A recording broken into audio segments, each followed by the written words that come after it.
예, 시청자 여러분 안녕하세요. 요즘 뭐 선거 앞두고 굉장히 시끌시끌하고 뭐 여러 가지 비리도 많이 터지고. 근데 우리는 도대체 정말 저 사람들이 저런 비리가 있는지 잘 모르는데 우리 국회에 계신 국회의원분들은 잘 아시겠죠. 그래서 특별히 오늘 이성만 의원님을 부르다가 진실이 뭐냐. 그리고 이번 그 선거는 누가 이길 거냐, 뭐 여론조사 보면 여러 가지 그 조사 결과가 나오는데 이상만 의원님 안녕하세요. 예, 안녕하세요. 네, 오늘 좀 좋은 말씀 좀 부탁드립니다. 예. 우리 의성만 의원님 요번에 인천 박영선 캠프에서 인천 선대위 그 본부장이라는 게 어떤 역할을 하시는 거죠? 그러니까 아무래도 이제 인천이 이제 서울하고 인접해 있고 네. 또 서울 출퇴근하시는 분들이 많이 있고 또 서울에서도 인천에 와서 일하시는 분들이 많지 않아요. 그러다 보니까 서로 교류가 많기 때문에 비록 인천에 사시는 분이라 하더라도 서울과 관련된 사람들을 많이 알 수 있으니까 우리가 적극적으로 박영선 후보를 홍보하고 또 더불어민주당이 왜 승리해야 되는지 이것도 좀 알려주고 해서 그런 역할을 해라라는 직책을 받았고요. 구체적으로는 이제 각 우리 인천에 있는 지역위원회별로 지인 찾기 등을 좀 잘 해서 좀 선거를 지원해 주는 거를 목표로 하고 있습니다. 네. 지인 찾기가 굉장히 중요하죠. 굉장히 중요하죠. 왜냐하면 우리가 옛날 속담에 뭐 친구 따라 강남 간다는 말도 있지 않습니까? 그러니까 본인이 혼자 고민하고 있을 때 좀 친구들이 전화를 해서 야 이번에는 이러이러한 이유로 사실 좀 그렇지 않습니까? 이 코로나 위기 상황에서 정부가 열심히 극복해 나가고 이제 뭐 백신도 놓고 이제 맨 끝물을 향해서 뛰어가고 있는데 이 자치단체 장하고 서로 갈등이 있으면 사실 원만히 해결하기 어렵거든요. 네네. 그래서 그런 점을 좀 설득해서 잘 해보자. 라고 하면 아무래도 좀 유권자들인 또 그 친구 따라 강남 가듯이 또 마음이 또 박영순 후보에 쏠릴 수 있죠. 자, 여러분 이제 화면에서 이제 보듯이 여러분 서울 지인 찾기. 자, 이성만을 국회로 보낸 그 힘으로 서울을 지켜주세요. 우리가 이제 박영선 장관님, 박영선 장관님, 박영순 후보님 꼭 이번에도 당선이 돼야 되겠죠. 그래서 자, 서울 지역 지인의 연락처와 이름을 저기 번호 보이시죠? 그 번호로 보내주시면 자, 서울시장 그 투표 독려 문자에 이제 사용이 되는 거예요. 이거는 자, 지인에게는 선거사무소에 전달한 사실을 공지한 후에 이렇게 추천해 주시면 되고요. 뭐 인천에 계시는 분이 아니라고 하더라도 또 서울에 지인만 있으면 상관이 없는 거죠? 그렇죠. 그것도 서울에 계신 근데 분이 부산 지인 찾기는 안 됩니까? 그것도 괜찮아요. 그런 부산 얘기를 네. 왜 안 는지 해서. 아무래도 이제 서울 쪽에 이제 치중돼 있으니까 그래서 예. 뭐 내 좀 연락처를 나중에 저 연락처를 통해서 문자가 와도 좋다 이런 동의하시는 분 위주로 써주시면 됩니다. 오늘 문재인 대통령 그 코로나 백신 주사 맞은 거 예. 들으셨죠? 예, 백신 주사 맞고 이제 이렇게 하면은 곧 코로나도 전부 우리가 그 어떤 그 상황 종료가 될 것 같고 이번 선거가 더 중요하다. 그럼 할 일들이 많은데 그렇습니다. 자, 지금 박영선 우리 후보님 이번에 꼭 당선이 돼야 되는데 먼저 이제 서울시장 먼저 얘기를 한다면 우리 박영선 후보님의 가장 큰 강점은 뭐라고 볼 수 있을까요? 아니 이제 풍부한 이제 경륜을 가지고 있고요. 그다음에 또 실질적인 능력을 또 보여주신 분이기도 해요. 네. 그래서 그 사선의 국회의원을 지내는 동안 뭐 재정경제위라든지 재정경제위가 나라 살림 전체를 다 도맡아서 하는 그런 파트거든요. 네. 그다음에 뭐 여성위원회라든지 또는 그 정보위라든지 또는 법사위 또 법사위는 또 위원장까지 하셨어요. 법사위 위원장님. 그렇죠. 네. 그러니까 여성으로서 아마 최초의 법사위원장이 아닌가. 그래서 사법개혁을 처음 시작할 때 그 논란의 그 어떤 추동력을 시작한 게 이 박영선 후보님이십니다. 또 그런 역할을 했고 또 얼마 전까지는 중소벤처 기업부의 장관을 하시지 않았습니까? 제가 또 이 산자부에 또 중기 소위예요. 그러니까 그러시군요. 직접 제가 이제 어떻게 보면 소감 상임위 위원으로서 박영선 장관을 이렇게 바라봤었는데 이게 이제 중소기업을 하는 데가 신설부다 보니까 아무래도 이제 직원들끼리의 체계도 잘 안 맞고 또 조직의 역량도 한계가 있었는데 장관 되시고 나서 진짜 중기부가 많이 발전을 했어요. 그리고 실질적으로 작년에 코로나 위기 속에서 많은 고용률이 떨어질 때 벤처 기업에 대한 고용률은 일자리는 한 15만 일자리 정도 더 아 늘어났습니다. 그래요? 그러니까 실질적인 역할을 했고요. 실제 그 서울시장 후보로 나간다고 했을 때 중기부 직원들의 70% 넘는 사람들이 그냥 우리랑 좀 더 일하자, 라고 요청할 정도로 아주 정열적으로 일하고 또 직원들한테 신임도 받았습니다. 나중에 이제 공약 얘기도 하겠지만 이 공약 내용도 상당히 현실성 있는 공약을 많이 담고 있고 또 이 정관계 인사들도 많이 알고 있고 또 우리 저 박영선 장관 같은 경우에는 투지가 넘치는 또 그런 분입니다. 그래서 일을 한번 시작을 하면 또 끝을 보는 스타일이기 때문에 아마 서울의 발전을 위해서 아마 큰 원동력이 되지 않을까 이렇게 생각이 됩니다. 예, 아까 법사위 지금도 오늘 2시부터 또 법사위도 열린다. 인기가 제일 많은 데가 법사위죠. 인기 상임위. 네, 법사위원장은 아무나 못 갑니다. 법사위원장 할 때 특별히 그 박영선 지금 후보가 예. 생각나는 일 있습니까? 그게 사법개혁위원회 예. 그 사법개혁위원회 위원장을 맡았어요. 아, 그래서 뭐 그래서 뭐 지금부터 뭐 검찰 개혁에 대한 문제 이런 문제를 화두를 던지고 어떻게 할 거냐 그때부터 뭐 제도론의 얘기가 많이 나온 겁니다. 그러니까 이제 그 당시에 이제 우리 당이 주장했던 뭐 공수처 같은 게 필요하다. 뭐 거기는 아니다. 뭐 이렇게 해서 논란이 많이 되는 뿌리를 만든 거죠. 네. 그러니까 지금 사실 일반 국민들 같은 경우에는 지난번 이제 조국 장관 사태 때 검찰의 민낯을 사실 낱낱이 알게 되기 시작했잖아요. 근데 이미 국회에서는 그런 부분들 다 알고 계신 상태에서 사법개혁을 이제 추진을 시작하기 위한 동력을 만들었다는 거죠. 그럼요. 박영선 그 논의를 장관이 있을 때. 일단 해야 되니까 네. 일단 뭐 우리 당 얘기도 듣고 저쪽 당 얘기도 듣고 논의를 해서 합의를 도출해야 되는데 사법개혁에 대해 바라보는 시각 자체가 근본적으로 합의 보기가 좀 어려웠었죠. 하지만 여러 가지 각종 제도에 대해서 또는 내용 전체에 대해서 합의는 보지 못했지만 향후 우리가 어떻게 하자 절차에 대한 합의까지는 이제 도달할 수 있었기 때문에 어떤 사법개혁의 화두를 끌고 만들어내는 좀 추동력이 됐다 이렇게 볼 수 있죠. 네. 지금 현재 서울의 소리가 오늘 기사 하나를 올렸는데 네. 저도 잘 몰랐는데 과거 오세훈 후보가 무상급식 반대하면서 그 주민투표 했잖아요. 이때 부정선거가 있어가지고 당시에 오세훈 후보가 막 금방 사퇴하게 된 이유는 그 부정선거가 더 확산될까 봐서 그게 더 알려질까 그런 이유다 그렇게 지금 했고 그 당시에 기사도 있고 저희가 오늘 단독으로 다시 그걸 올려봤는데 이 오세훈 후보는 여러 가지 일들을 많이 했네요. 아니 진짜 이게 이제 오늘 이제 단일화 과정에서 이제 오세훈 후보가 최종 후보로 결정이 됐는데 가정적으로 따지면 만약에 오세훈 후보가 당선이 되면 그럼 무상급식 어떻게 할 거냐? 굉장히 심각한 문제죠. 무상급식을 한다는 이유로 그거를 어떻게 보면 그 서울 시민 투표를 붙여서 그게 부결됐다는 사유로 자기가 사표를 낸 거거든요. 사퇴를 한 거잖아요. 사표를 낸 거기 때문에 본인은 무상급식에 대해서 하지 말아야 된다는 소신이 굉장히 강할 거라고 생각이 됩니다. 그럼 지금 상황에서 무상급식을 다시 돌린다고 그랬을 때 참 우리 서울의 보육 시스템에 걱정이 좀 앞서는 게 사실입니다. 결국 오세훈 후보는 부잣집 자제분들은 무상급식을 안 주겠다 이렇게 또 가난한 집 애들은 가난한 집 애들만 먹어라 부잣집 자제분은 드시지 마세요. 이렇게 얘기할 수도 있겠습니다. 그 발언의 논란 아시죠? 그러니까 부잣집 아이들을 표현할 때 부잣집 자제분들이라고 이렇게 얘기를 했고 가난한 집은 아이들이라고 표현을 했어요. 어떤 자리에서 발언을 하는데 그래서 사실 굉장히 근본적으로 그 사람은 차별의식을 갖고 있는 후보인 것 같아요.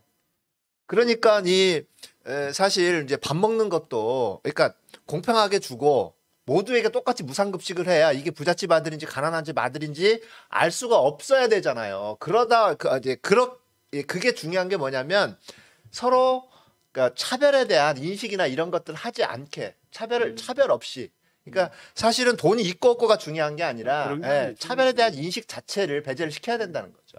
그러니까 이제 어렸을 때 자랄 때부터 서로가 이제 계층 간 부류를 서로 나누어서 여기는 나라에서 지원해주는 부류 학생들 또 여기는 능력이 있어서 스스로 조달할 수 있는 그렇게 분류가 되면 그것이 앞으로 자랄 때 기회의 균등이라는 거에 대한 좀 문제의식이 생길 수 있거든요. 그래서 기본적으로 이런 무상국식 시스템은 전 세계적으로 이건 진행하는 상황입니다. 교육을 진행할 때. 그렇죠. 그래서 이거를 아이들에게 공평한 식사를 제공하고 건강하게 자랄 수 있도록 하는 것을 돈의 문제로 인식한다는 것 자체가 좀 아쉬웠죠, 사실은. 예. 교육의 문제인 거죠. 그렇죠. 우리 예, 어떤 무상교육의 밑거름이죠. 문제. 예, 예. 밑거름. 실제 그 우리 어린 학생들 그 비교를 해보면 일본 학생들에 비해서 우리 어린 학생들이 훨씬 더 체격이 좋다는 거예요. 근데 여러 가지 이유가 있겠지만 그 중에 하나의 이유 중에 하나도 급식이 일본 학생들이 먹는 급식에 비해서 한국 학생들이 먹는 급식이 월등히 좋다는 겁니다. 아, 그래요? 예. 어. 그래서 그 한국에서의 어떤 복지 문제, 이게 공평성의 문제, 이 문제에 대해서는 뭐 어떤 뭐 전 세계적으로 우리나라의 발전 동력이다 이렇게 보는 겁니다. 처음부터 계층이 나눠지면 한계의 벽을 인식을 하기 때문에 스스로의 잠재적인 능력을 확대시키는데 그게 어떻게 보면 한계 역할을 하거든요. 근데 공평하게 시작하니까 자기가 어떠한 위치에 있든 간에 공평한 나라로부터 대우받기 때문에 자기의 성장의 바운드가 없이 자기가 하는 최선의 대로 발전할 수 있는 그런 역량을 어렸을 때부터 사실 키워주는 겁니다. 이게 대한민국의 네. 원동력이에요, 사실은. 네네. 예. 그렇습니다. 그때 이제 오세훈 후보가 당시 그 시장 시절에 사퇴를 하기 전에 했던 얘기가 제가 참 기억에 남는 게 뭐가 있냐면요. 아니 이건희 회장 손자까지 밥을 공짜로 먹일 필요가 있냐 이런 얘기를 했어요. 이건희 회장 손자까지 밥을 공짜로 먹일 필요가 있냐. 예를 들자면 부잣집 애들까지 왜 밥을 공짜로 먹이냐 이런 얘기를 했는데 사실 이건희 회장도 그만큼 세금을 내니까 그렇죠. 예. 세금을 내니까 공짜로 먹여줘야죠. 그 얘기 들으니까 걱정이 되네요. 지금 뭐 서영교 의원이 법안을 발의해서 통과해서 고등학교 학자금 예, 학비 160만 원씩 지금 혜택을 봅니다. 예, 서민들은 상당히 1년에 160만 원이면 큰 돈인데 아이, 큰 이거 오세훈 시장 돼가지고 야 이것도 부잣집 자제분들한테는 받자 이러면 또 어떠거죠? 그래서 걱정되네 정말. 그래서 그 제가 이제 어렸을 때는 이제 뭐 다 비용을 부모님이 다 부담을 했었는데 그때 참 우리 담임 선생님도 괴로워했던 것 중에 하나가 그 옛날에 학사금이라고 그랬잖아요.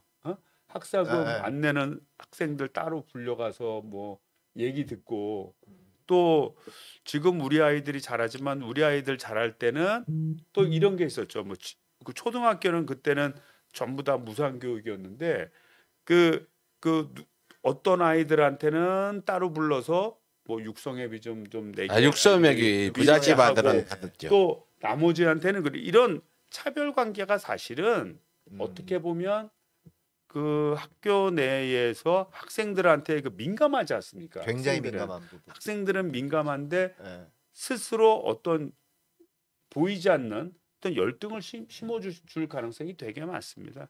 저도 어렸을 때 아주 1, 2학년 때 그런 기억이 나요. 그때는 이제 미군 부대 옥수수 빵이라고 그래갖고 옥수수 빵 같은 걸 이렇게 줬습니다.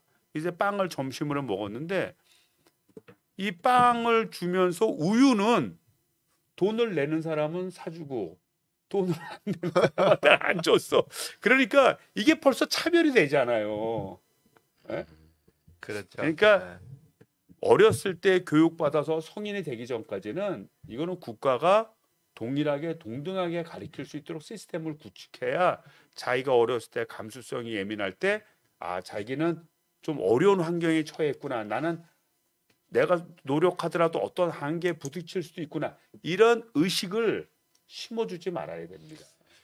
그거는 아주 기본적인 교육 철학이에요. 예. 그러니까 가난한 집 아이들의 그 아이들이 받는 그 차별에 대한 상처. 그러니까 이게 꼭 가난뿐만이 아니라 이 가난뿐만이 아니라 차별에 대한 상처는 굉장히 오래 가고요. 이게 평생 갈 수도 있어요. 그리고 그 이제 아까 이제 부잣집 자제분이라고 포함했는데 그 부잣집 자제분도 마찬가지예요.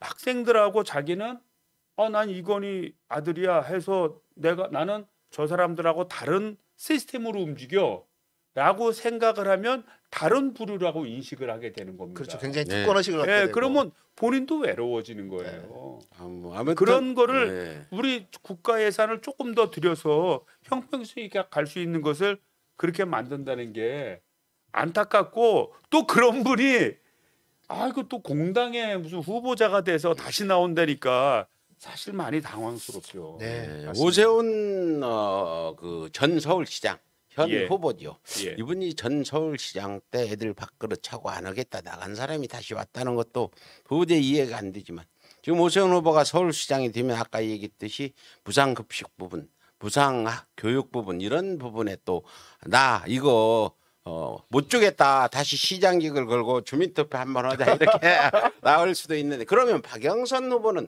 그 부분에 대해서 어떤 공약을 가지고 지금 나왔습니다. 박영선 후보의 좀 서울 시민들이 정말 공감할 수 있는 공약 좀 소개해 주세요. 제가 가장 대표적인 게 21분 콤팩트 도시라는 걸 만들었어요. 어떤 의미인 거죠? 어떤 거냐면 이제 인구 50만을 기준으로 해서 21분 내에 우리 생활에 필요한 모든 것, 뭐 직장이라든지 교육이라든지 보육이라든지 여가라든지 이런 기타 등등을 21분 내에 다 해결하겠다는 겁니다. 그러니까 서울이 50만이니까 한 20개 권역으로 나눠지겠죠. 그죠? 예, 예. 20개 권역별로 자기들이 필요한 그런 부분을 다 충족할 수 있도록 도시가 어떻게 보면 분권화되는 겁니다.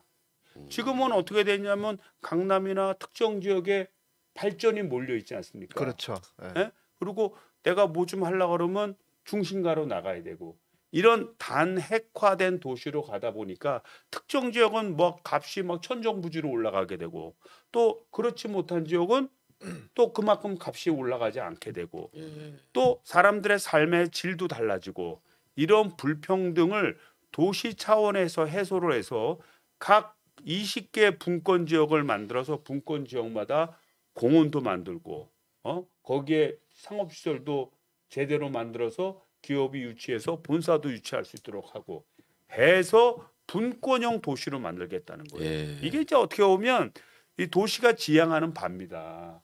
그렇게 됐을 때 내가 먼 시간을 들여서 교통을 왔다 갔다 해야 되는 그런 부담도 줄어들고요. 지금 얘기했던 내가 어디 사느냐에 따라서 차별이 느껴지지 않고 동등한 서울시를 만들 수 있다라는 겁니다. 21분 내에 모든 걸 다 할 수 있는 할 수 있는 시스템을 만들겠다는 얘기죠. 나는 좀 의아한 게 서울 시내 아무리 빨리 가도 21분에 끝까지 못 갈 텐데 서울 시내를 21분 내에 막 왔다 갔다 하는 이런 걸 그런 게 만든다. 아니죠. 예. 이 오해를 예. 나 같은 사람도 예. 21분 내에 어떻게 빨리 달리지 무슨 교통수단으로 21분 내에 다 간다는 얘기인 줄 알았는데 그러니까 기존에 내가 있던 곳에서 예. 빨리 뭐 강남으로 간다 이런 것이 아니라 이거 강남이 발전됐던 그런 거와 같이 음. 우리 강북 지역이나 강서 지역 이렇게 떨어져 있는 정말 지역도 좋은 거네요, 그렇게 이거. 될 수 있도록 만들어 보겠다는 겁니다. 네. 그렇게 되기 위해서 공적 자본을 집중적으로 투자하고요. 삶의 질을 극복할 수 있는 여러 가지 시스템을 보강시켜 나가는 겁니다. 이것이야말로 제가 볼 때는 진정하게 우리가 뭐 서민을 위한 부동산 정책에도 혜택이 될 수가 있고요. 또 공평한 어떻게 보면 정부가 삶의 질의 차이가 나는 것을 공평화될 수 있도록 노력하는 아주 중요한 정책이라고 봅니다.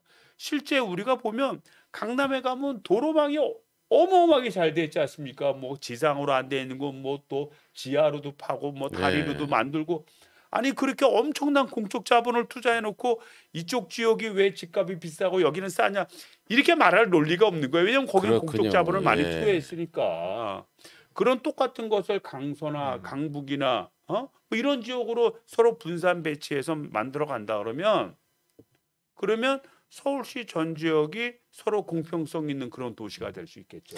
그리고 삶의 질은 확대되고 또 내가 어떤 그 뭐 자영업이나 하기 위해서 이건 뭐 강남 지역까지 갈 필요 없고 그 지역 내 인구가 바운더리가 안정이 되니까 안정적인 자영업을 또 누릴 수도 있는 겁니다. 그 박영선 후보가 중소기업부 장관 할 때 다른 분은 일자리가 줄어서도 중소기업부 쪽은 일자리가 늘었다. 벤처 쪽에는 벤처만 따지면 그런데 지금 박영선 후보의 공약 중에 서울에 살고 있는 청년들 일자리 공약은 어떤 게 있습니까? 뭐 저 잘 할 것 같아요. 아무래도 이제 우리가 이제 중소기업부에 있으면서 청년 공약들이 굉장히 아, 많아요. 많죠, 거기는. 그러니까 이제 주로 청년들의 그 일자리를 더 많이 창출하기 위해서 노력을 하는데 이제 대기업은 창출하는 것 능력에 한계가 있거든요. 그렇죠. 근데 이제 중소기업의 일자리는 많은데 중소기업의 젊은 친구들이 잘 안 갈라 그래요. 대우 조건이 안 좋기 때문에. 그래서 중소기업에 대해서는 청년들이 일을 할 때 청년들의 목돈을 만들어주기 위해서 본인이 일정 정도 부금을 넣으면 기업주도 일부 부담을 하고 그다음에 정부에서도 부담을 해주는 겁니다. 그래서 목돈을 빨리빨리 만들어줘요. 만들어줘서 자기 경력을 또 관리할 수 있게 해주고 해서 그 스스로 발전할 수 있는 모델을 만들어 줍니다. 실제 그 우리나라 같은 경우에는 이제 금융산업이라는 걸 틀 짜는 거거든요. 예. 금융산업만 예를 들어보면 전 세계 금융산업에 우리나라가 이제 일본을 앞서고 앞섰다고 저 그 기사 독일에 나오고 이어서 그랬어요. 넘버 2입니다. 예. 상당히 능력이 우수한데 문제는 그 금융업을 하시는 분들이 대부분 중소기업 하시는 분들이에요. 그리고 뭐 사장 하나하고 뭐 직원들 뭐 한 서너 분 일하시는 분들도 많고 혼자서 일하시는 분도 많고 근데 굉장히 고령화돼 있어요.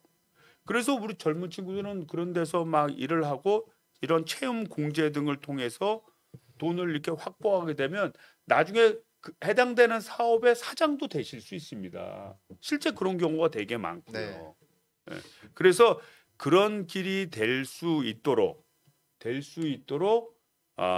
아마 서울시가 좀 더 적극적으로 그 우리 젊은 청년들의 일자리 창출과 자산 형성을 위해서 많은 노력을 할 거라고 봅니다. 예, 그렇군요. 뭐 아무튼 박영선 장관의 그 경력이 화려하고 제일 여러분들이 지금 법사위 쪽에 관심이 많은데 법사위원장을 때 이 방망이 가지고 상당히 큰 권력을 누리면서 어떤 사법개혁이나 이런 것들의 기초를 만들어냈다. 다졌죠. 이거 네. 다들 몰라요. 예, 박영선 후보가 법사위원장 했다. 이거 하나만 가지고도 야 대단하다. 예. 다 이렇게 할 것 같아요. 이 부분에 지금 법사위원장을 좀 자랑 좀 많이 했으면 좋겠고요. 그리고 당시에 법사위원장을 할 때는 그때는 아마 박근혜 정부 네. 박근혜 정부였을 겁니다. 예. 박근혜 정부였는데 박근혜 정부가 맞아요. 그러니까 그때도 법사위원장으로서 사법개혁에 대한 논의를 많이 이끌어갔었죠. 네. 네. 그런데 지금 우리 서울에서 우리 시청자나 이 시민들이 민주당을 지지하는 또 박영선 후보를 지지하는 사람이 아침에 눈을 떠서 뭐 이거 뉴스를 보고 하면은 이거 기가 막혀가지고 뭐 뒷골이 땡기고 저도 아침에 일어나면은 좀 즐거운 아침이 되는 게 아니라 짜증나는 아침이 돼요. 또 안 볼 수도 없고 오늘은 아침 방송도 안 오고 지금 다른 아침 방송보다 차라리 현장이 낫겠다 해서 그렇게 했는데 좀 이런 어떤 현재 지지율 상황이라고 하는데 이게 지지율이 이게 상황입니까 아니면 허수입니까? 이 부분에 대해서 좀 말씀해 주세요. 그러니까 이제 뭐 ARS로 조사한 경우에는 이제 20% 내외 정도 되는 걸로 나오고 반면에 이제 전화 면접 직접 이제 전화를 해서 인터뷰를 통해서 하는 경우에는 한 10% 내외 정도 이렇게 차이 나는데 저는 이제 이렇게 보고 싶어요. 저희가 선거할 때 지난 21대 총선도 지금 때쯤은 많이 친다 그랬어요. 아 그래요? 그럼요. 몇 개월 전인데 그게. 네, 그때 180석이 안 나왔어요? 그때 180세 무슨 180세 여론조사상으로 보면 그때는 몇 석 그때 정도 여론조사상으로 그때 보면은 그때는 국민의힘당이 이긴다 그랬어요. 그래서 윤석열 검찰총장도 국민의힘 이기는 줄로 알고 있었고 국민의힘당이 이긴다 그랬어요. 예. 당시에는 그 국민의힘당이 아니라 자유한국당, 미래통합당. 예. 미래통합당 이름으로 뭐 핑크색으로 바꿔서 나와서 네네. 했는데 한 3월 초 중순까지 3월 초순까지 거의 이긴다 그랬어요. 그때 왜냐면 코로나 이제 1차 그쵸. 처음으로 시작이 됐고 확산이 막 시작됐고 코로나 환자가 뭐 그때 1,000명 가까이 되고 신천지 또 사건 터지고 그랬을 때 그 다음에 이제 뭐 문재인 정부를 비판하는 세력들이 많았지만 세월이 지나면서 코로나 문제도 잠재웠고 그 다음에 이 탄핵을 당한 이 미래통합당을 어떻게 믿을 수 있겠냐. 그러니까 실제 국민들이 문재인 정부나 더불어민주당에 대한 불만을 많이 가지고 있어서 불만 표출은 많이 하지만 그렇다고 해서 이 국민의힘당 과거 미래통합당을 믿을 수 있느냐? 이거에 대한 퀘스천이 굉장히 많았던 겁니다. 국정농단의 원죄가 있는 정당을 어떻게 믿고 표를 주느냐 이런 생각을 이런 했다는 생각이 거죠. 굉장히 많아요. 국민들이. 그러면서 그게 지금쯤이죠. 지금쯤부터 서서히 변화가 시작이 됐고요. 선거 시작되고 얼마 지나서는 그때는 이제 뭐 민주당이 이건 앞서 나간다. 그래도 저희들이 180석이 될 줄은 몰랐어요. 그래도 저희가 100% 될 줄 몰랐는데 결과는 국민들이 그렇게 선택을 했다는 겁니다. 이런 패턴들이 굉장히 많습니다. 예전에 지금 총리하시는 정세균 총리님이 처음 총무에 나와서 오세훈한테 맞습니다. 예. 마음을 쓰고 엎치고 있었어. 그때 20대 총선. 네, 그때 20대 20대예요. 2016년에 네. 아니 무슨 하프게임으로 졌었어요. 그래요. 네, 맞습니다. 뭐 55대 뭐 28 막 이랬습니다. 그렇게 나왔어 다. 그러더니 쫓아가더니 나중에 뒤집어서 당연히 이기는 걸로 나왔습니다. 물론 지난번에 황교안 전 대표하고 네, 그다음에 대표. 이낙연 총리님하고 했을 때는 처음부터 이낙연 총리님이 이겨나갔지만 그거는 나중에 후보가 결정이 돼서 그런 거고요. 그렇죠. 전반적으로 어렵다가 순간의 선택에 갔을 때 우리 국민들은 고민을 많이 했다는 겁니다. 저도 이제 지인 찾기를 하다 보니까 예. 내 대학교 동창들이나 이렇게 전화를 해보잖아요. 전화를 해보면 그런 말을 좀 들었어요.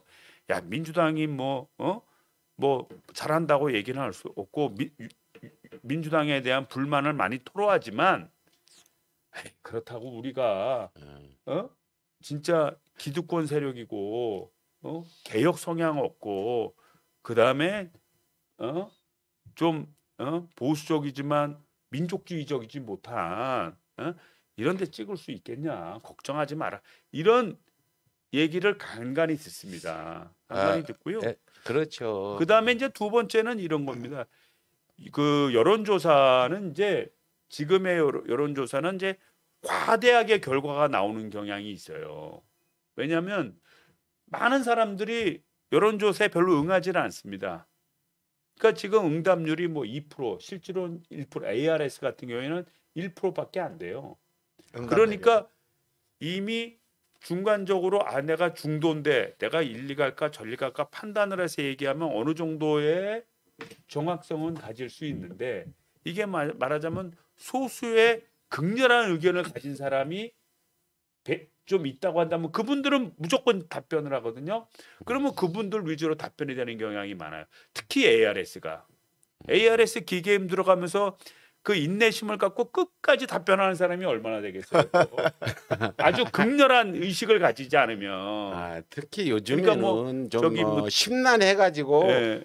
문재인 정부 지지나 민주당 지지자들 또 그쪽 성향 사람들은 짜증나셔도 나도 오면 안 받을 거야. 오진 않았지만 나도 짜증나 하고 끊어버릴 거예요. 그리고 또 이제 이런 게 있어요. 이게 전화 면접보다 ARS가 이제 많이 2배 정도 차이 나는 이유는 뭐냐면 실제 그 인구별로 어떤 남녀 성비별로 구간별로 얼마씩 인구가 배정돼 있습니다. 모집 단위. 예, 그렇죠. 딱딱 몇 명씩 딱 이렇게 응답을 받게 돼 있어요. 그런데 젊은 사람들한테는 아무래도 응답률이 덜합니다. 반면에 좀 연세가 있으신 분들은 인내심을 갖고 끝까지 답변을 하고 중간에 끊으면 무효래. 중간에 저쪽서 먼저 끊은 다음에 끊어야지. 그렇지. 대답 다 오고도 네. 성질 급해서 먼저 끊으면 그건 무효야. 그러다 보니까 아무래도 아까 말씀드렸듯이 뭐 생업에 좀 뭐 종사하고 있는 분이라든지 또 뭐 정치적으로 이미 마음은 결정돼 있어도 뭐 내가 이걸 표출하나 이런 생각을 가진 사람들의 의견을 반영하기가 쉽지가 않아요. 예, 이상만 원. 근데 선거 때 다가가면 점점 그게 표출이 됩니다. 이제 왜냐하면 그때는 지금은 솔직히 말하면 제가 총선 뭐 전국적인 총선일 때도 와서 이렇게 명함 돌리고 그러면 어떤 때 그런 분도 있어요. 뭐 선거 있어요? 몰라요. 일반 몰라. 한 60% 정도는 관심도 네. 없어. 잘. 그래서 나중에 뭐 이 벽보 붙고 프런카드 붙고 이래야 이제 선거가 되나 보다 이렇게 느끼는 겁니다. 하물며 보궐선거니까 이제 이 서울 부산이라는 덩치가 큰 지방자치단체 장을 뽑는 선거긴 하지만 아무래도 뭐 총선 정도의 집중력은 없기 때문에 네. 관심도가 덜한데 조금씩 관심을 가질수록 저는 우리 그동안 민주당을 좀 많이 아껴주셨고 저희들이 참 이 욕구를 충족시키지 못한 거는 사실 많죠. 그럼에도 불구하고 지금까지 그래도 개혁을 끌고 가고 또 앞으로도 개혁을 끌고 갈 당은 그래도 국민의힘당보다야 더불어민주당 아니겠습니까? 네. 그래서 우리 국민 여러분들의 현명한 좀 선택을 부탁드리고요. 특별히 또 우리 지난 총선 때 우리 더불어민주당을 사랑해 주시던 많은 좀 우리 시민 여러분께서 좀 애정과 사랑을 가지고 좀 부탁을 좀 드립니다. 예, 이성만 의원님 지역구 한 분이 이성만 의원 되고 지역이 밝아졌다. 이런 그 글이 지금 썼어요. 아 그래요? 감사합니다. 그런데 궁금한 게 있어요. 과연 지난 총선 때 선거 앞두고 이성만 의원님은 여론조사 해봤을 거 아니에요. 지고 있었습니까? 이기고 있었습니까? 그런 얘기 좀 한번 해보세요. 저는 지금 이맘때쯤 네. 아주 박빙의 리드 정도 했었어요. 오차범위네. 오차범위네. 오차범위를 리딩을 했었는데 실제 나중에 그 결과를 열어 보니까 제가 10% 이상 이겼어요. 큰 차이로 이겼습니다. 많이 이겼습니다. 많은 차이로 이겼고요. 많은 차이로 이겼어요. 그러니까 박빙에서 까보니까 많은 차이로 이겼다. 그러니까 제가 한 표수는 2만 표가 넘게 이겼으니까 그리고 뭐 퍼센테이지는 11% 12% 정도 이겼습니다. 두 자릿수 넘게. 제가 취재를 갔을 때요. 네. 그때 이제 당시에 같이 붙었던 이제 정유섭 후보하고 정유섭은 저한테 응징죄도 여러 번 당했는데 그 사람은 술만 먹으면 진짜 이상해져요. 이성만 의원님 그 유세하는 그곳에서 이렇게 이제 쭉 주변 사람들 이렇게 딱 보면 지나가던 사람들이 멈추고 무슨 얘기하는지 들어봐요. 그리고 굉장히 관심을 갖고 이제 들어보더라고요. 근데 정유섭 후보 같은 경우에는 지나가던 사람들이 귀를 막고 가더라고요. 이게 이 차이가 있어요. 이게 뭐냐면 그만큼 관심이 있느냐 없느냐에 따라서 지켜보고 들어보느냐 아니면 그냥 귀를 막고 이제 지나가느냐 이런 차이가 굉장한 것 같더라고요. 그러니까 분위기 자체가 선거 운동이 이제 선거 운동원들과 함께 한다고 하더라도 양쪽 다 선거 운동원들은 같이 있는 거잖아요. 그럼에도 불구하고 지나가는 시민들의 표정을 보면 알 수 있다는 거죠. 예, 그렇군요. 마지막으로 지금 우리 그 일부 좀 시민들은 이 여론조사 보고 많이 걱정하는데 그분들 좀 안심시키는 말씀으로 마지막으로 좀 해주시오. 여론조사에 대한 이런 등등 했을 때. 그래서 이제 여론조사는 이제 지금의 상황을 이제 얘기하는 거고요. 또 여론조사 자체가 가지는 한계점도 일부 있습니다. 우리는 선거를 4월 7일 날 하지 않습니까? 네. 그래서 그 과정 속에서 우리가 좀 더 이거 후보들은 대체 어떠한 공약을 갖고 있는지, 후보들은 어떠한 자질을 갖고 있고 이런 후보가 시장이 됐을 때 어떻게 될 건지 이런 걸 좀 더 깊이 생각하시면 됩니다. 그다음에 지금 문재인 정부가 과연 지난 4년 동안 잘못한 부분도 많지만 그래도 우리나라가 선진국의 반열에 객관적으로 오르고 자타공인에 오르게 한 것도 많거든요. 전 세계적인 찬사를 받고 있고 이런 점도 좀 생각해 주시고 또 문재인 정부가 또 힘있게 가기 위해서는 또 지방자치단체장이 또 협력해야 되고 선거전에서 이긴다는 건 굉장히 중요한 일입니다. 그래서 우리 좀 그동안 민주당을 사랑해 주셨던 우리 시민 여러분들이 좀 많이 좀 지켜봐 주시고 그냥 무조건적으로 민주당만 위해달라 이런 것보다도 관심을 가지고 한번 지켜봐 주시면은 저는 올바른 선택이 될 거라고 생각합니다. 미워도 다시 한 번만 믿어봐달라 이런 말씀 같고요. 왜 이제 여론조사가 바뀔 거냐? 한번 제가 그 질문 드리겠는데 오세훈 후보 아까 말씀드렸듯이 지난 그 선거 때 그 시장직을 걸고 무상급식 못 주겠다. 애들 밥그릇 자제분들한테는 안 주겠다고 해다 쫓겨났는데 그만두었는데 그 당시에 선거 때도 여러 가지 부정선거까지 있다는 이런 그 증거들이 지금 나오고 있는 중입니다. 왜 오세훈 후보가 오늘 단일화해서 서울시장 후보로 이제 안철수 후보들이 경선 끝에 이겨가지고 이제 국민의힘 후보가 됐잖아요. 야권 단일 후보라고 볼 수 있는데 왜 오세훈 후보는 앞으로 지지율이 떨어질 수밖에 없냐? 저도 여러 가지 있는데 우선은 오세훈 후보 내곡동 땅 이거 지금 국회에서 민주당 의원들이 많이 매일 그 어떤 설전을 벌이고 있는데 이 부분에 좀 말씀을 해주세요. 이거는 뭐 객관적인 팩트입니다. 팩트고 지금 LH 사태로 인해서 우리 국민들의 얼마나 자괴감이 심합니까? 자괴감이 심한데 이 내곡동 땅 같은 경우에는 전체 면적의 4,443 해배니까 한 1,500평이 조금 안 되는 이제 그런 땅입니다. 그런데 이게 원래 그린벨트였어요. 네. 그린벨트 뭐 우리 듣고 계신 시청자분 다 알고 계시지만 개발을 못하는 땅입니다. 아무것도 지을 수가 그거를 없잖아요. 예, 그렇죠. 네. 이명박 정부 시절에 네. 그리고 본인이 서울시장일 때 네. 서울시장일 때 보금자리 주택지구로 결정이 되면서 그린벨트가 풀린 겁니다. 그거를 오세훈 후보가 처음에는 이제 해명을 한 게 노무현 대통령 때 그게 풀렸다 뭐 이런 식으로 아이, 얘기를 그래야죠. 했잖아요. 그러니까 이제 그게 거짓말이 또 들통이 난 거고. 그러니까 이제 국민임대주택지구로 지정을 한 건 맞아요. 네. 지구로 지정을 했지만 국민임대주택이라고 하는 것은 처음에 질 때 목돈이 들어가고 그다음에 네. 국민들한테 임대주택을 주는 건데 그거를 돈벌이 수단으로 임대를 줄 수가 없잖아요. 그러니까 저리로 조금씩 받아서 그 투자금을 갖다 갚아야 되는데 실제 그렇게 사업하기가 쉽지가 않은 사업입니다. 정부가 좀 참여를 해야 되는 그런 사업이에요. 그런 사업을 이제 진행하기 위해서 지구만 지정했는데 이걸 이명박 정부 때 떡하니 보금자리 주택으로 바꿔갖고 분양 주택으로 바꾼 겁니다. 임대주택을. 그러니까 분양 주택으로 바꿔버리니까 서민들의 삶의 공간이 다 날아가 버린 거예요. 그리고 당장 팔아버리니까 저 분양권만 받으면 돈의 회수가 빠르지 않습니까? 투자한 쪽 입장에서는. 네. 그래서 개발이 빨리빨리 이루어진 거고 이때 말하자면 그린벨트 문제도 다 같이 해소가 된 겁니다. 그래서 당시에 서울시에서는 그 우리가 국민 임대주택 지구라고 지정할 때는 이게 딱히 면적을 그린 것 같진 않아요. 면적을 그린 것 같지는 않고 어느 정도 지역을 하겠다라는 표시만 한 것 같고요. 이 보금자리 주택지구를 지정할 때 서울시의 의견을 들은 겁니다. 그러니까 서울시가 이렇게 그림을 그려갖고 온 거예요.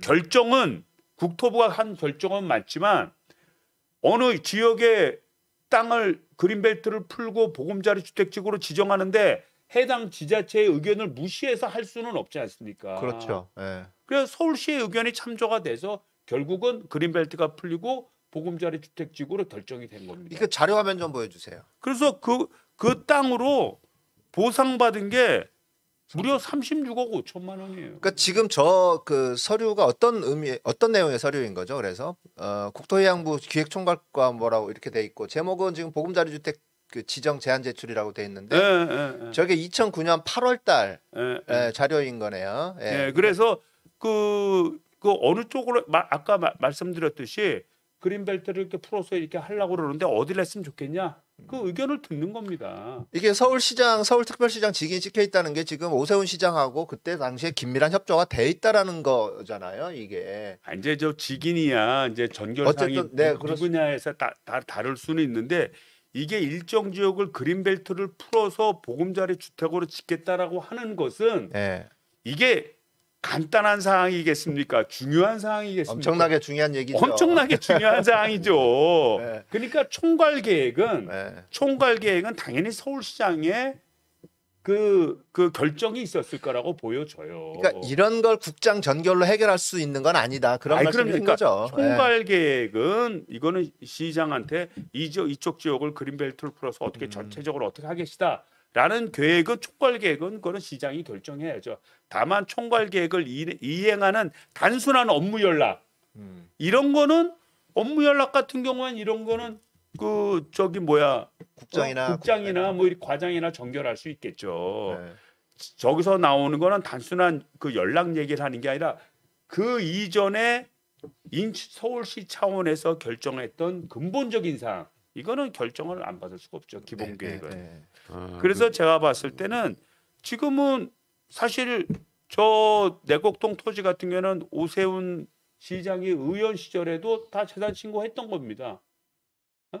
그리고 더군다나 노무현 정권 때 그 정부 때 국민 임대주택지구를 지정했으면 본인이 양심적인 공직자가 같았으면 그때 다 팔았어야죠. 그럼요. 예. 그때 다 팔아서 이 땅 투기를 하는 이런 공직자들에 대해서 경종 돌리고 올바른 그 시장으로서의 자세를 취해야 맞지 않겠습니까? 네, 맞습니다. 지금 본인이 몰랐다, 자기가 몰랐다. 아니 재산이 얼마나 많은지 36억을 보상받고도 몰랐는지는 나 모르겠어요. 난 이해가 안 네, 돼요. 그건 내 모르겠는데. 조단이 되나 봐. 조단이. 모르겠는데 지금 우리가 지금 LH 사태로 해서 지금 전 우리 국회의원들 다 조사하지만 우리 국회의원들 나와서 사과합니다.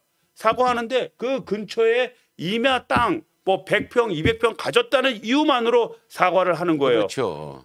그리고 본인이 소유한 경우도 있지만 본인이 아닌 본인 가족들의 소유한 것과 또 잘못했다라고 누나가 얘기하는 뭐 산다든지 이런 것까지. 공직자는 기본적으로 이 가끔의 참여받아 가끔 매지 않는다고 기본적으로 오해받을 행동을 하지 않기 위해서 이런 임야라든지 농지라든지 스스로 어떤 사용 수익 가능성이 없는 땅을 향후 기대 가치를 갖고 소유하는 것 자체를 부정하고 있는 거예요. 네. 그래서는 안 된다고 하는 게 국민적인 뜻입니다. 오세훈 후보가 진짜 이 문제에 대해서 본인이 진짜 잘못했다. 근데 본인은 그때는 그렇게 잘못된 일인지 몰랐다. 앞으로라도 자기는 조심했다. 이거 잘못한 걸 통감하고 36억 중에서 단돈 10억, 20억이라도 사회에 기부하고 나는 속죄의 삶을 살겠다. 라고 한다면 100번 양보해서 이해할 수 있지만 이거를 가지고 내가 모른다라고 발뺌을 하고 그렇다는 얘기는 앞으로도 그린벨트에 땅 사서 나중에 그린벨트 풀려서 차익 실현하고 이러는 거를 다른 누가 하더라도 용인할 수밖에 없다는 얘기 아니겠습니까? 네, 맞습니다. 자기 부하 공직자들이 만약 그런 짓을 저질렀어 시장이 준엄하게 따질 수 있겠어요? 지도 그래놓고 네. 그래서 이거는 우리 국민적 정서상 받아들일 수가 없고요. 이런 시장이 됐을 때 우리 서울시가 과연 깨끗하고 올바라질 거냐? 저는 그거에 대해서 되게 회의적입니다. 그렇군요. 정말 아무튼 멋지고 시원한 말씀이셨어요. 더 기가 막힌 건 뭐 국장을 구워 삶았는지 어떤지 내가 전결했다. 이런 것까지 하는 국민의힘 당에 그 조직적으로 국장이 왜 방송에 나와서 내가 전결했다. 근데 보니까 아닌 서류들이 나오고 이런 거짓말을 하는 거 보면 참 제가 얘기하는 거 그 단순한 업무 연락은 다 국장들이 했을 거예요. 하지만 그 몸통이 되는 기본 계획, 몸통이 되는 기본 계획, 그 기본 계획에 근거해서 우리는 이렇게 했습니다라는 연락은 국장이 전결하지만 이 전체의 몸통에 대한 기본 계획을 짜는 거는 그건 국장이 혼자 어떻게 결정합니까? 저도 공무원 생활 다 해보고 그건 말도 안 되는 얘기죠. 국장이죠. 간 큰 국장. 만약에 그거를 국장이 전결했다 그러면 도무지 서울시장이란 사람이 자기네 있는 땅의 그린벨트가 풀리는 그 사실조차에 대해서도 관여를 안 했다는 건데 그런 그게 시장입니까? 허수아비지? 그렇죠. 네, 맞습니다. 그런 논리가 맞는 거죠. 뭐 그 오세훈 후보 땅 보니까 옆에 이상득 땅도 있고 뭐 등등 여러 사람들의 땅이 있었더군요. 그러니까 제가 볼 때는 예. 모르겠어요. 이렇게 보금자리 주택이 돼서 나중에 풀릴 걸 예측했다고까지는 내가 얘기는 못해도 향후 이 지역의 땅은 개발될 소지가 있다라는 거는 인정이 되는 거죠. 그걸 전제로 땅을 샀겠죠. 예, 그럴 개연성이 있다라는 믿음이 있었다는 거죠. 그럼요. 말씀 들어보니까 오세훈 후보가 서울시장이 되면 정말 부동산 투기를 어떻게 막을 수 있는 이런 도덕적인 자격이 안 된다. 또 이렇게 어떻게 얘기하겠어요? 아니 본인이 또 공직자들 보고 문화 말씀하면서 절대 그 그린벨트나 이런데 저 임야 같은 거 땅 사지 말고 말이지. 저 공직자로서의 자세를 보여라. 이렇게 얘기를 하면 공직자들이 겉으로는 편해도 속으로 뭐라 그러겠어요. 뭐 내로남불이나 당장 그러죠. 그 박영선 후보 또 오세훈 후보의 땅 투기 의혹들이 지금 이렇게 논란이 일자 박영선 후보를 끌어들이려고 했다가 홍준표 의원이 그걸 또 막아주는 역할을 했더라고요. 이명박 때 박영선 후보 가족이 심하게 사찰을 받아서 국내 살 수 없어서 일본으로 갔다. 쫓겨났다. 일본에 그래서 살 집을 하나 만들었다 이렇게 얘기했는데 그 소식 들으셨죠? 왜 홍준표 의원이 갑자기 나서서 그럴까요? 그분은 어떤 때는 바른 말도 해요. 그래도 국민의힘 중에 꿈에라도 바른 말 하는 사람은 홍준표뿐이 없어. 이명박 DBK 막아서 대통령 당선시켜주고 또 유석순이를 데려다 혁신위원장으로 앉혀가지고 지금 국민의힘 당을 토착 여구단하고 만든 원진우 있지만 그래도 바른 말을 하는데 그 부분에 대해서 어떻게 홍준표 의원이 그랬는지 한 말씀해 주세요. 그러니까 저건 이제 홍준표 그 의원 같은 경우에는 이제 국회에서 이제 한 거 다 뵀잖아요. 근데 한 번은 이제 지금은 폐쇄됐습니다만 그 국회 지하에 의원들 이렇게 헬스하는 데가 있어요. 예. 헬스하고 나면 이제 샤워를 해야 되잖아요. 그래서 샤워장인데 거기서 만났습니다. 그래서 이제 아무래도 이제 선배 당헌 달라도 그때 이제 무소속이죠. 지금 무소속이지만 당헌 달라도 이제 선배 의원이니까 먼저 인사를 제가 했습니다. 그랬더니 그러더니 더불어민주당 의원이신가 봐요. 나보고 그래서 예 그렇습니다. 했더니 어깨를 톡톡 치면서 예의도 바르시고 열심히 합시다 이렇게 하는데 소탈해요. 이번에 자기가 직접 뭐 개입된 그런 얘기까지 하고 소탈해요. 그리고 또 박영준 부산시장 후보 박영준 후보에 대해서도 그렇게 얘기를 했잖아요. 이게 사생활이 뭐 그분을 지칭하지는 않았지만 누가 봐도 그분에 대해서 얘기하는 것처럼 느껴지게 그 가족사가 이렇게 복잡하신 분이 그 후보가 되면 되겠냐. 그러니까 내가 나름대로 객관적인 어떤 가치관을 갖고 계신 것 같아요.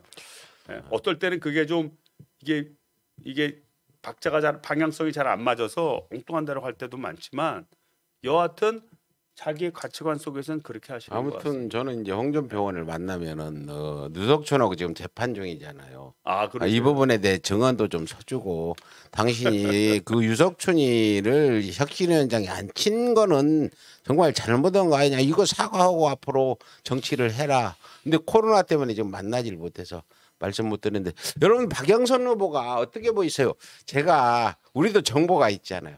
박영선 의원이 이거다 하고 한번 고집을 피우면 꺾을 수가 없는 막 몇 시간이고 그냥 버티고 이렇게 그걸 관찰해내는 그런 고집이 대단하다고 그러는데 그 얘기 들어보셨어요? 이제 박영선 이제 후보님이 이제 국회의원 시절에 이제 그런 이제 아주 고집이 세고 야화가 있죠. 한 가지만 좀 말씀해 주세요. 이제 뭐 그렇게까지 얘기하기 그렇고 그런데 이제 저는 이제 장관으로서 만난 거 아니겠습니까? 장관으로서 만나갖고 제가 아무래도 이제 저도 이제 공직사회 출신이다 보니까 거기에 이제 고시 동기들이 좀 있고 그러니까 주변에서 이제 얘기를 들어봤어요. 야, 그 고집 세다고 그러는데 어떻게 일할 만하냐? 그랬더니 장관 지내면서 그랬는지 예전에는 좀 그랬다는 거예요. 예전에는 자기 의견을 먼저 많이 냈다는 거예요. 이거 이렇게 해야 되는 거 아닙니까?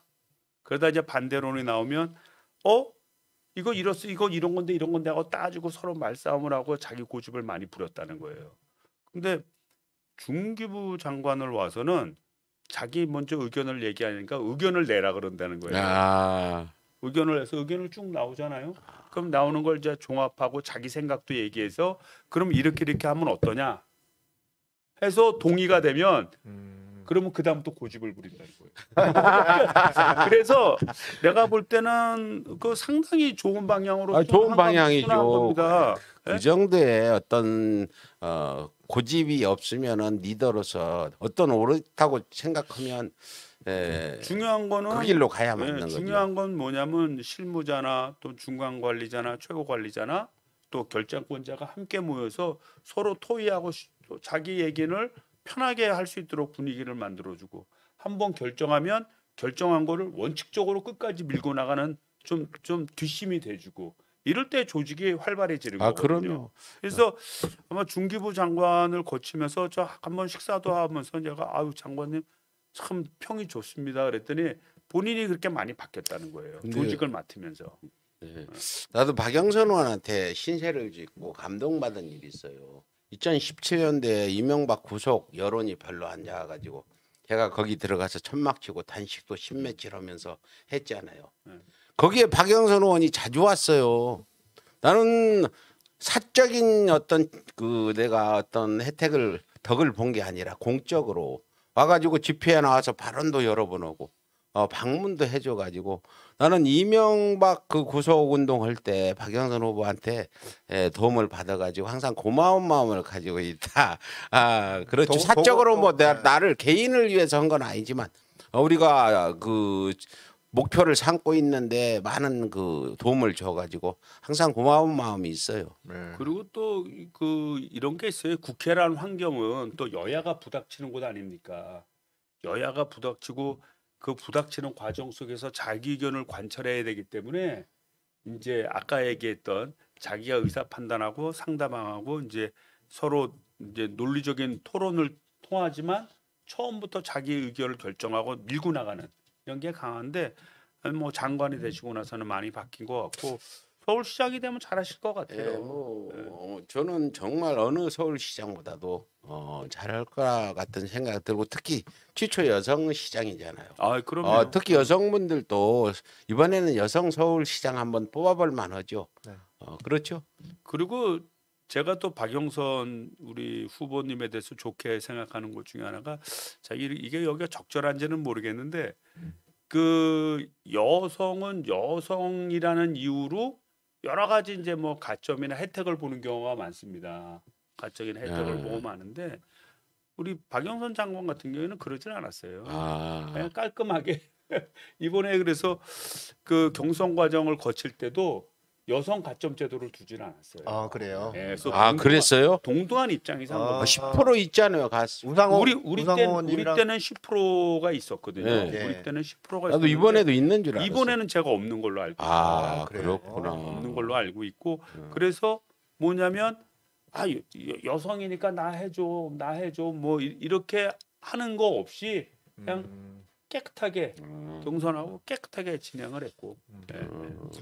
자 그러면 이제 부산시장으로 좀 넘어가 그렇죠. 볼까요? 부산시장 뭐 LH 사건 때문에 지금 의혹스러운 입장인데. 자 박형준 후보 LCT 특혜 분양 지금 말도 엄청나게 많고 지금 몇십억을 혹시 이 의원님도 그때 특혜 분양 받으려고 생각하신 일이 없었습니까? LCT라는 거 처음 들어봤어요. 뉴스 보고 아니면 또 부산이니까요. 부산 해운대 쪽에 참 이게 사실은 제가 이제 국회에 들어오기 전에 물론 이제 공공기관이 투자한 펀드에서 운영하는 회사이긴 하지만 제가 아파트 시행사 사장을 했잖아요. 그래요? 네? 이 시행 관계에 대해서 제가 흔히 알죠. 그럼 오늘 LCT가 어떻게 돌아갔는지 잘 말씀해 주시겠네요. 대충 다 알죠. 대충 제가 추정이 가능하죠. 네, 한번 해보세요. 보니까 이제 그 LCT를 분양을 하면서 120평짜리 아파트라니까 120평짜리 아파트면 전체에서 몇 세대 안 돼요. 굉장히 희소성이 있는 세대입니다. 네. 그 희소성이 있는 세대 같은 경우에는 나중에 값어치가 올라갈 때는 아주 많이 올라가요. 네. 희소하기 때문에. 그래서 굉장히 이제 경쟁도 치열한 관계로 알고 있는데 그걸 아들과 딸이 그거를 그러니까 당첨받은 사람한테 500만 원, 700만 원 주고 분양권을 전매받았다는 거예요. 그런데 당시에 전체 LCT의 경쟁률이 17대 1이었다는 거예요. 그래요? 17대 1이면요 저렇게 줄 서서 그럼요. 딱지 받아 갖고 해야 되는 거예요. 네, 맞습니다. 그러니까 17대 1이 됐다라고 하면 평균적으로 당첨되는 순간 일반 소형 아파트도 2배 이상 뛰는 거잖아요. 2배 이상까지는 이제 무리가 있고 아무튼 뭐 3천만 원이다 5천만 원이다가 피가 붙는 거예요. 그러면 붙는 거죠. 일반 30평 아파트도 근데 500만 원 500만 원, 700만 원 분양권 획득했다면 그 당첨받은 사람이 굉장히 어려운 확률로 당첨받았을 것 같은데 네. 뭐 박형준 우리 후보한테 뭐 진짜 이 씻을 수 없는 은혜를 입었다든지 뭐 하는 그런 특별한 관계가 아니면 500, 700에 팔 수 있는 게 아닙니다. 혹시 박형준 후보가 줄 세워가지고 받고 가져간 그런 줄서기 값 정도뿐이 안 되죠?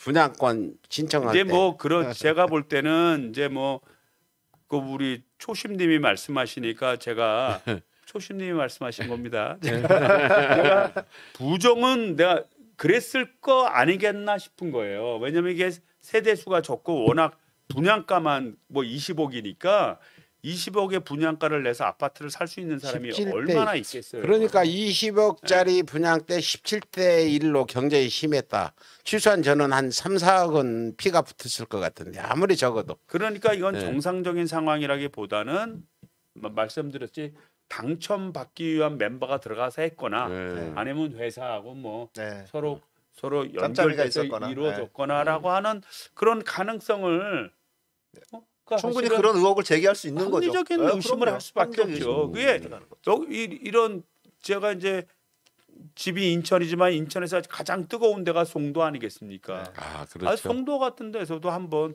되면은 끝나고 나면 뭐 그 다음 날 뭐 바로 전화가 온다는 거예요. 그 30평 이번 받으셨는데 네. 한 3천만 원 받고 파시죠. 이게 바로 오는데 120평짜리를 그럼 분양가만 20억인데 20억을 투자해서 아파트 산다는 분이 500만 원 받고 그거 팔겠습니까? 아니 진짜 이게 이해가 됩니까 그게?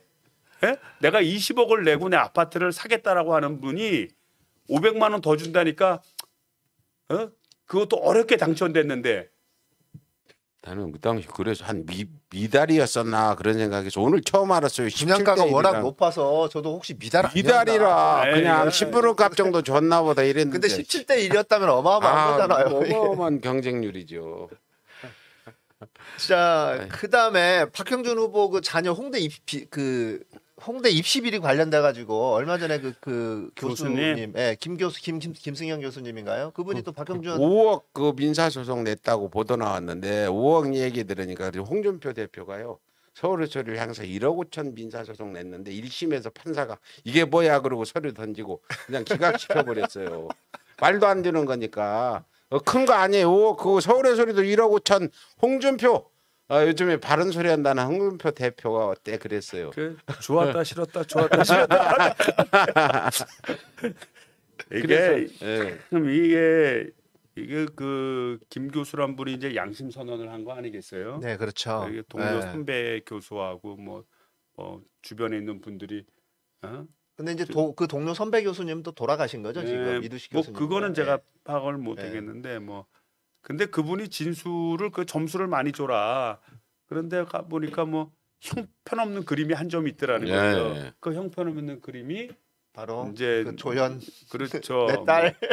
뭐 이제 그분이었다는 건데 그러다 보니까 뭐 하도 압력을 넣어서 뭐 80점을 줬다. 그런데 이제 필기 시험이 잘못돼서 심지어 뭐 기억 상실증 걸렸다고 어릴 때 그거는 정말 문제 있는 발언 그거 아니에요? 그러니까 국민의힘당에서 그 교수를 향해서 그 기억 상실증의 전력이 있는 사람이다라고 왜 이렇게 저는 폄하해가지고. 어렸을 때 네. 병까지 걸어놓는 거 말도 안 되는 거잖아요. 이거는.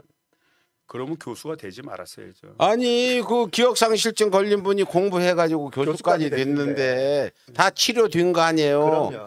그럼 어릴 때 무슨 병 걸려서 나온 사람들은 아무것도 하지 말란 얘기고 신뢰할 수 없다는 건지 어릴 때 몸이 약해서 치료 많이 받은 분들은 국민의힘에 항의 좀 하세요. 이런 그래서 발언들. 제가 이제 우리 이제 오세훈 후보나 또는 박형준 후보나 이렇게 보면서 느낀 게 야, 국민의힘당의 자정 능력이 이렇게 부족하구나.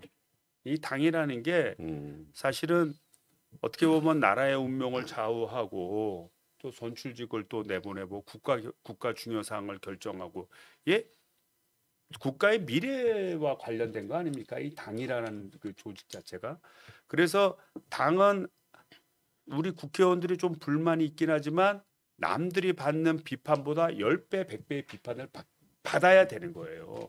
왜냐하면 그 안에 있는 많은 구성원들이 미래지향적이지 못하고 또는 자기의 행태가 어떻게 보면 국민들에게 위화감을 주거나 부패로 연결될 수 있거나 하면 가감없이 잘라내야 되거든요. 가감없이.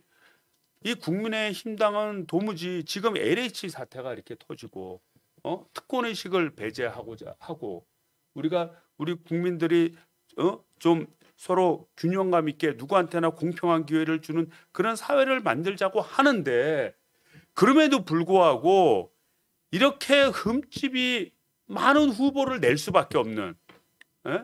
마치 과거에 잊어버린 흘러간 레파토리를 그대로 유행가 가사 읊듯이 나올 수밖에 없는 이런 구조. 그래서 이게 참 공당으로서 난 진짜 우리 국민의힘당이 진짜 참신하고 미래지향적이고 깨끗하고 도덕적인 후보를 냈으면 좋겠어요. 설사 그 선거에서 그분이 당선된다 하더라도 우리 대한민국의 미래를 위해서 서로 정말 논의하고 갈 수도 있잖아요. 공감 가는 말씀이네. 예. 저도 그래요. 아니 난 도대체 이게 이해가 안 되는 거예요. 아니 이게 어제 그제 나온 얘기도 아니고 수십 번 나온 얘기인데 야 이러면 이거 되겠느냐? 이 국민적 감정 속에서 그래서 참 자정 능력이 너무 없다. 그리고 이미 과거 우리 좀 민족주의 세력을 부정하고 과거 이승만 정권 때부터 시작 박정희 군사 정권으로 이루어져서 전두환 정권을 이어가면서 했던 그 기득권화 돼버리고 자기들만의 특권 의식에서 살았던 그 존재 의식이 아직도 국민의힘 당의 내에서 수뇌부들한테 남아 있는 게 아니냐. 이 변화의 국민들의 외침에 대해서 진짜 무감각하다.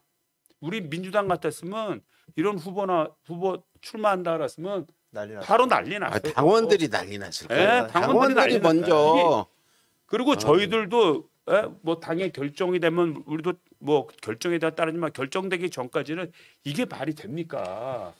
그러니까 지난번에 김원걸 의원이나 이상직 의원 같은 경우는 당원들이 먼저 들고 일어나가지고 필당 조치를 시켰지 않습니까? 이상직 네. 의원 같은 거 바로 내보낸 네. 거 아니에요? 예, 그리고 또 김원걸 의원도 자기 아버지의 어떻게 보면 유물과 같은 집에 대해서 그렇죠. 자기의 애정을 갖고 있었지만 이게 국민적 감정, 야 이거 집을 여러 채 갖고 있고 말이야, 그 대형 주택을 이런 건 안 된다라는 것 때문에 또 출당 조치 실당 조치를 시킨 거 아니겠습니까? 뭐 저기 샤프란님이란 분이 이상만 의원님 찍은 분이래요. 다시 한번 인사. 네, 감사합니다. 고맙습니다. 예, 이제 예. 진짜 이건 답 제대로 해주실 부분이 있어요. 예, 뭐죠? 제가 토요일 날 좀 부산을 갈 건데 지금 그 박형준 후보가 그 국정원 사찰 이거 개입했냐 안 했냐, 자기가 개입한 게 드러나면 단두대로 가겠다 그래서 저희가 지금 단두대를 준비할 상황인데 이상만 의원님 이걸 확인해주면 바로 단두대를 준비해서 부산에 가서 단두대를 가지고 단두대로 가라. 이게 비장하네요. 보니까. 지금 그래서 이거는 확실하게 이상만 의원님이 그 국회에서 본 서류들 검토해 보시고 확실히 박형준이 했다 그러면 단두대를 내일 바로 제작해서 갈 거니까 이거 박형준 후보와 국정원 민간 사찰 보면 개입했냐 안 했냐 이거 확실히 좀 말씀해 주세요.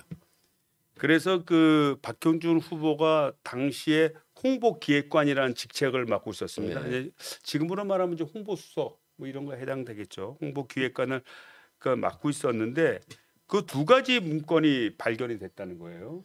문건에 이제 제가 이제 단두대를 갖고 다니신다니까 정확하게 하기 위해서 정확하게 해야 돼요. 이거 나중에 말 또 틀리면 나중에 뭐 큰일 단두대로 내 목자로 나 부담스러워. 그래서 아주 정확하게 제가 한번 이 문건을 제목을 읽겠습니다. 예. 그래서 각각의 제목의 문건이 동그라미 1 4대강 사업 찬반 단체 현황 및 관리 방안, 그다음에 문건 2 4대강 사업 주요 반대 인물 및 관리 방안. 그래서 뭐라고 적혀 있냐면 청와대 홍보기획관 요청 사항이라고 기재가 돼 있다는 거예요. 이 두 가지 문건에. 박형준은 그래서 그 내용을 살펴보니까 내용을 문건 내용이 그런 게 있었답니다. 사회단체 주요 반대 인물 3명에 대해서는 종북 좌파 활동을 공개해서 국민적 거부감을 조성해라. 종북 세력이니까 저렇게 나란 일을 반대한다 이렇게 하라는 뜻입니다. 그다음에 환경단체 반대 인물 4명은 단체 간 갈등 및 주도권 다툼 등 취약점을 집중 공략하고 또 반대 활동을 무력화해라. 그러니까 해당 지자체에 뭐 반대하는 사람들이 있으면 왜 우리 개발하려는데 네가 왜 이 지역에 살지도 않으면서 우리 것 문제를 삼아 반대하도록 그렇게 유도하라는 거예요. 종교단체 네 명분은 카톨릭 신자 등을 통해서 이제 뭐라자면 유화시켜라 뭐 이러고 교수들의 경우 반대 주도 인물들에 대해서는 비리를 발굴을 해서 활동을 약화시켜라. 제 이름은 없나요? 제가 엄청 반대 많이 한 사람. 여기는 누구 특정인의 이름은 안 나오고요. 이거 그러니까 시민사회단체라고는 들어있죠. 네, 이름 지우고. 예. 그래도 하나라도 틀려서 나도 또 지금 단두대에 신청해 보려고 사람- 받아보려고. 조수님도 아마 사찰 아마 아니 당했을 거예요. 나는 최고지 않아. 내가 이명박 때 그때 당시에 제일 많이 사찰 많이 어, 당하셨잖아요. 사찰 제일 많이 당하고. 내가 볼 때는 우리 초심님은 종북 좌파 활동을 공개 아마 여기 해당되지 않을까 싶어요. 정복 좌파 활동에 그거 확실하다는 거죠. 아니 하여튼 그, 문건에 나온 내용입니다. 그 문건을 이게. 제가 받아가지고 예. 단두대 가지고 갈 때 거기다 예. 단두대 옆에 문건까지 첨가를 해야 다른 사람들이 괜히 내가 거짓말로 한다 이런 얘기를 안 할 것 같아서 크게 그것도 만들어 가지고 문건과 단두대를 동시에 가지고 가는 게 맞겠다 이런 생각이 듭니다. 최근에 이제 그 환경 장관을 진 김은경 네. 김은경 장관을 이제 구속을 해서 법원에서 구속을 해서 했는데 거기서의 이제 문제점은 그거예요. 그러니까 그 이제 이런 그 원전 에너지 전환과 관련해서 어떠한 생각을 갖고 있는지 또는 그 대상에 대한 문제를 이제 이런 얘기를 아마 적시된 것 같은데 문제는 거기에는 사찰이 없어. 중요한 건 불법 사찰을 했느냐, 조사하고 그 사람의 뒤를 캐고 했느냐라는 문제였어요. 그게 없음에도 불구하고 블랙리스트 그걸 블랙 작성했다는 네. 이유 하나만으로 전직 장관을 구속을 한 겁니다. 네, 맞습니다. 그렇게 따지면요, 이 홍보 기획관을 지낸 우리 박형준 후보는 단두대로 이거는- 가고도 남는다. 이거는 사찰까지 한 거예요. 지금 여기 나오지 않습니까? 내용이 문건의 내용이 예? 문건의 내용을 그렇게 자기가 받았다는 거 아니겠어요? 요청을 해서 그러니까 요청을 그렇게 했을 거 아니겠습니까? 야 반대하는 단체 반대하는 인물은 뭐고 대체 방안은 뭐야? 하니까 그 의견을 갖고 왔겠죠. 그리고 그거에 따라 지시했다는 정황이 이미 여러 군데서 나타나지 않습니까? 그럼에도 불구하고 부산시장의 후보로 국민의힘 당에서 추천하는 거 보면 대체 김은경 전 장관은 구속이 되는 이런 상황에 네. 이분은 어떻게 할 건지 나 이 국민의힘 당한테 물어보고 싶어요.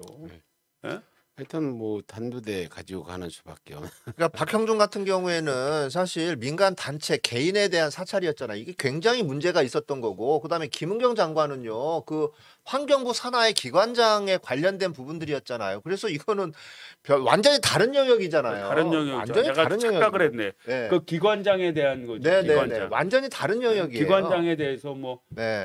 누구는 어떻고 누구는 그러니까 사람을 임명하는 데 대해서 그렇죠. 예. 이게 그리고 사실 전과 14범 이명박이가 부자 만들어 준다 그러니까 거기에 다 속아가지고 우리 국민들 다 찍었지 않습니까? 이게 그 밑에서 일했던 사람들이 바로 오세훈하고 박형준이에요. 오세훈이는 그 밑에서 서울시장을 했고, 박형준이는 그 밑에서 저 청와대 홍보기획관을 했고, 지금 그런 사람들이 다시 나와서 서울시장을 하겠네, 부산시장을 하겠네. 근데 거기에 또 지지율이 높게 나오고, 이게 지금 나라꼴이 이게 지금 어떻게 돌아가고 있는지 이게 지금 말도 안 되는 상황인 이게 거죠. 처음이 아니에요. 2007년 이명박의 BBK 동영상이 나오고 해서도 이명박이 아파트 뭐 재개발하고 무슨 뉴타운 한다니까 어느 지역 사람 불문하고, 사실 어느 지역은 뭐 싫어하고 좀 있지 않아요. 아파트 가진 사람은 다 찍었다는 거 아니에요. 이 작가도 그때 아파트 있었으니까 찍었을 거 아니에요. 누구요? 이명박이. 저는 이명박이 저는 아예 투표장에 안 갔습니다.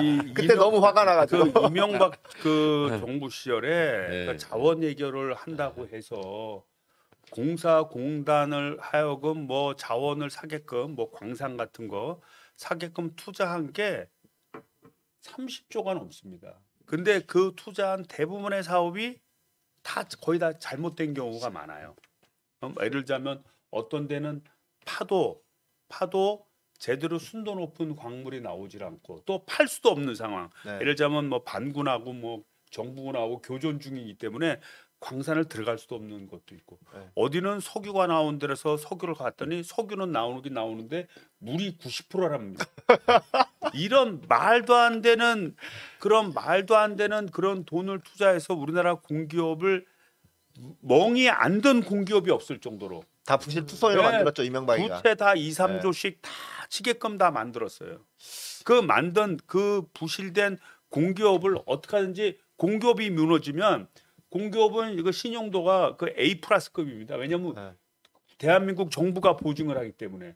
그런데 한 공기업을 살리기 위해서 민주당에서 지네들이 다 만들어 놓은 걸 민주당에서 그걸 개선하겠다고 하는데 그걸 파산시키라고 하는 그런 국민의힘당의 국회의원들의 행태를 보면 진짜 피가 거꾸로 쏟아요. 이건 우리가 사정할 일도 아니고 본인들이 이건 해야 됩니다라고 오히려 요청해야 되는데 쟤네들이 무릎 꿇고 빌어야 되는 그렇죠. 상황이죠. 이 빌어야 되는데 이거는 막 우리 국가 신인도가 망가지니까 우리가 막 애가 달아서 망가지길 기다리는 게 저 그러니까 사람들이에요. 대한민국이 망가져야. 애가 달아서 우리는 이러는데 그러니까 자기들은 끝까지 안 하겠다고 버티는 이런 모습을 보면서 진짜 내 개탄스럽고 우리 그 강경파가 아니신 이성만 의원님이 오늘 열변을 터시고 화를 내시는 거 보면 많이 화가 나시는 아니 저는 솔직히 그래요. 뭐 국민의힘당 뭐 국회의원의 국민의힘당 후보자라서 잘못됐다고 좀 보지 않아요. 그분들이 올바른 입결을 가지고 또 자기만의 주장을 가지고 또 민주당의 잘못된 점을 지적하고 뭐 이렇게 나가서 서로 정반합의 원리로 발전될 수 있는 구조라고 그러면 같은 정치인으로서 서로 경제의식을 갖고 더 잘하는 더불어민주당이 될 수 있도록 노력을 해야 되는데 지금의 그 두 후보자의 모습을 보면 참 우리 국민의힘당의 미래가 내가 거기까지 걱정할 일은 없지만 진짜 우리 국민들을 진짜 우롱하고 다시 이명박 정부 시절의 그런 암울한 모습으로 특권의식에 빠져 있고 수많은 비리 속에서도 모른다라고 일관하고 참여할 줄 모르고 그런 과거로 빠져드는 게 아닌가라는 진짜 아쉬움이 들고요. 우리 국민 여러분만이 우리 자녀들을 위해서 우리 대한민국을 올바르게 가는 길을 만들어 주는 분입니다. 여러분들의 현명한 선택이 필요합니다. 그 LH 공기업이잖아요. 뭐 부채가 126조라는 얘기도 있는데 126조가 아니고 그거 한 5, 600조 되죠. 뭐 126조라고 LH 공기업이요? 네. LH가 그렇게 지금 전에 부채가요? 2009년도인가 이명박 그동안 많이 갚았나? 4대강 하기 전에 네. 토지공사, 주택공사를 병합해서 합병을 한 만들었잖아요. 네. 이래가지고 LH가 만들어졌는데 LH 이전에도 뭐 이런 투기들은 많이 한 것 같죠. 지금 윤석열 장모도 2000년대 해가지고 자그마치 2000년대 100억이면 엄청난 돈이거든요. 30억에 사가지고 135억을 보장받았으니까 비용까지 빼고 5억 비용 잡고 30억 원금 빼면 100억이 남아가지고 그걸로 윤석열 저 아파트 사줬는데 그 증여세나 제대로 냈는지 몰라. 아들도 사주고 지금 그 윤석열 처 김건희 아파트도 사주고 했는데 이게 그 예전에 그 이명박 정부 시절에 환경부 장관인가 여성부 장관인가를 내정한 분이 있었어요.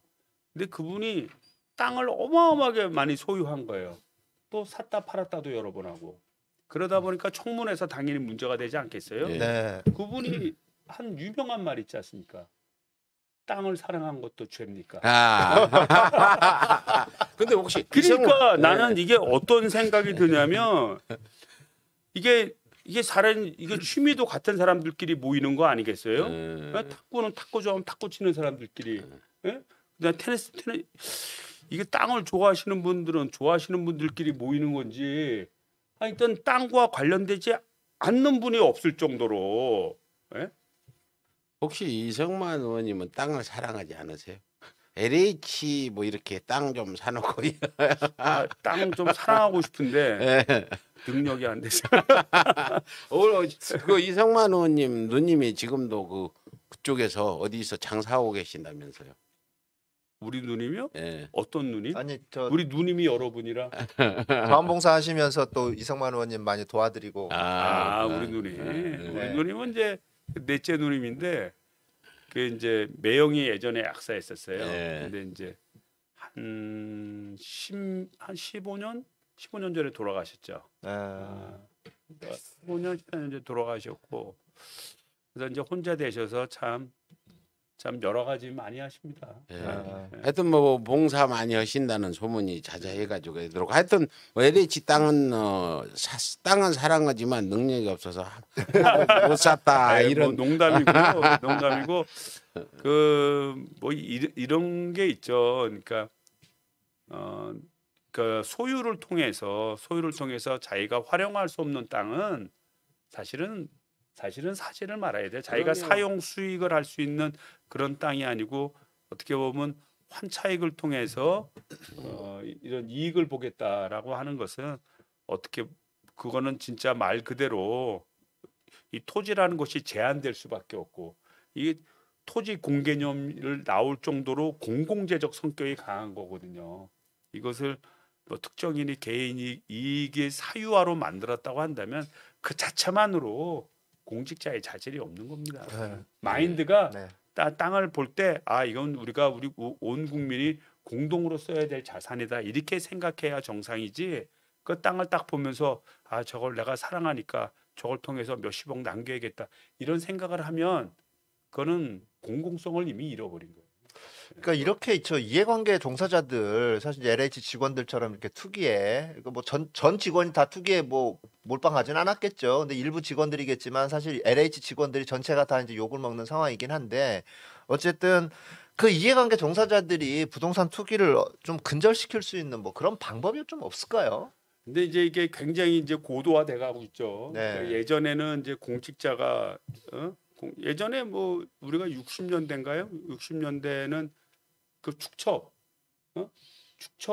축처보면 축첩제도. 공무원에서 그때서- 박정희가 네. 마누라 둘인 사람은 네. 쫓아내라. 쫓아내라. 그래서 다 축첩은 다 쫓아냈다. 네. 옛날에 참 그 지금으로서는 이해할 수 없는 사건이 있었는데 그 얘기는 60년대 이전 50년대는 공직자들이 축첩을 했었다는 뜻 아니겠어요? 아이 뭐지. 아, 예. 제 어릴 흔한 때는 상황이었죠. 조금만 재산 있는 사람은 다들 그렇게 했어요. 그래서 60년대 이후에 뭐 축첩 제도가 많이 없어지긴 없었지만 또 몰래 이거 등재만 안 했을 뿐이지 그 축첩하신 분들도 많이 부동산 있거든요. 투기 감추듯이 근데 감추면서도 부동산이라는 게 사실은 예전에는 뭐 한 20년 전, 30년 전만 해도 자기 명의로 소유를 많이 뒀다가 이게 이제 뭐 YS 정권 들어서고 DJ 정권 들어서고 이 민주화의 과정을 거쳐가면서 노무현 정부까지 그러면서 이제 공직자가 이런 토지 같은 걸 이제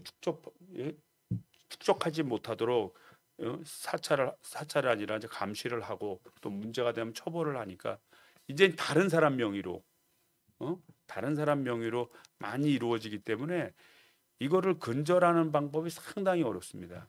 그래서 사실은 우리가 이런 거를 결국 밝혀낼 수 있는 최선의 비결은 그 내부 고발 시스템이 잘 돼야 돼요.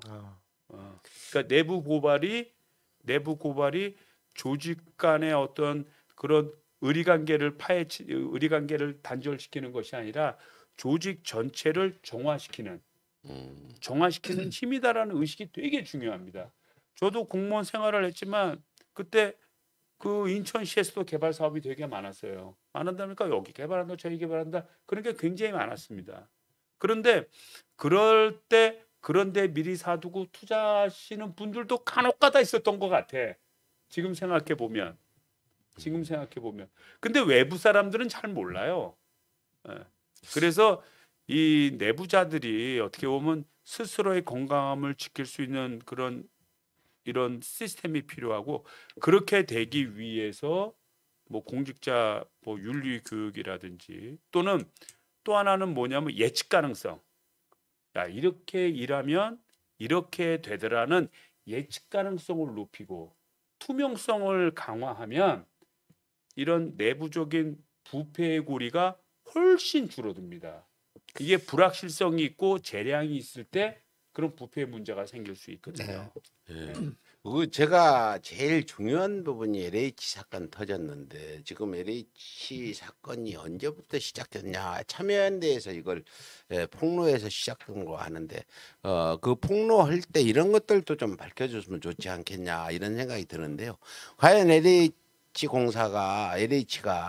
2009년도에 만들어지고 그 전에도 뭐 주택공사, 토지공사 하면서 한 90년대 이후부터 이 부동산 투기들을 해올 때 그때는 더 많은 정보를 빼서 했을 거라고 봐요. 그럼요. 근데 이게 완전히 무슨 문재인 정부에서 LH가 그러면- 없던 것이 생긴 것 마냥 언론들은 그렇게 하니까 이 부분을 좀 그 폭로한 사람들도 이건 언제부터 이렇게 진행해 왔고 이 사람은 몇 년도부터 LH 정보를 이용해서 투기를 했고 이런 것들을 좀 밝혀줘야 되는데 2017년대 청와대 무슨 경호처에 한 사람이 LH 땅 샀다니까 언론들이 청와대 경호처 뭐 땅 투기 LH 하는데 그 사람은 2017년도면 문재인 대통령이 2017년 5월 달에 5월 달에. 취임했으니까 그 전에 그러면 준비 기간은 2016년부터 했어야 2017년 샀다는 얘기인데 이것까지도 현 정부 문제가 있다 이렇게 오해할 수 있는 부분인데 이 부분에 대해서는 어떻게 보고 계신가요? 아이 그뭐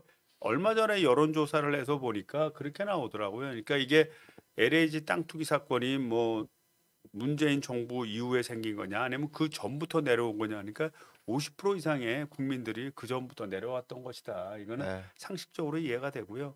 지금은 많이 그 조항이 약화됐지만 예전에 택지개발 촉진법이라는 게 있었어요. 택지개발 촉진법은 말 그대로 이제 아파트 등 주택난이 심할 때 그냥 LH가 지정하면 용도를 택지로 바꿔갖고 바로 개발할 수 있는 법이에요. 아주 무소불위의 법률입니다. 네. 이 택지 개발 사업을 통해서 한 것들이 굉장히 많아요. 지금 있는 신도시들이 거의 다 택지 개발 사업으로 진행됐다고 보시면 당시에 됩니다. 그 조직에서 몸담고 있는 사람들은 자기가 땅을 사놓고 그 지역을 그러면 바로 지정을 해버릴 수 있었겠네요. 그러니까 본인들의 핵심 내부적인 조항은 내부적으로는 다 그게 어떻게 될 거라는 게 다 예측이 가능했죠. 그렇죠. 그리고 예. 그 당시에는 정보를 오픈하지도 않았어요. 그리고 우리 예전에 그 영화가 하나 있었어요. 영화 뭐 황제를 위하여인가 그 영화를 보면은 1980년이라는 영화가 있어요. 그 영화에 보면 거기 나오지 않습니까? 지금에 있는 강남 그 영동지구 구획정리 사업이었어요. 그 당시에는 1970년대 박정희 정부 때. 그러면서 자기들끼리 다 얘기한 거예요. 그렇죠. 여기 차 타고 어디였다 그렇죠. 영화 봤는데 돌면서 손가락에서 여기다 이 이렇게 땅 이 땅 이렇게 된다는 걸 자기들 다 해서 다 나눠 가졌어요.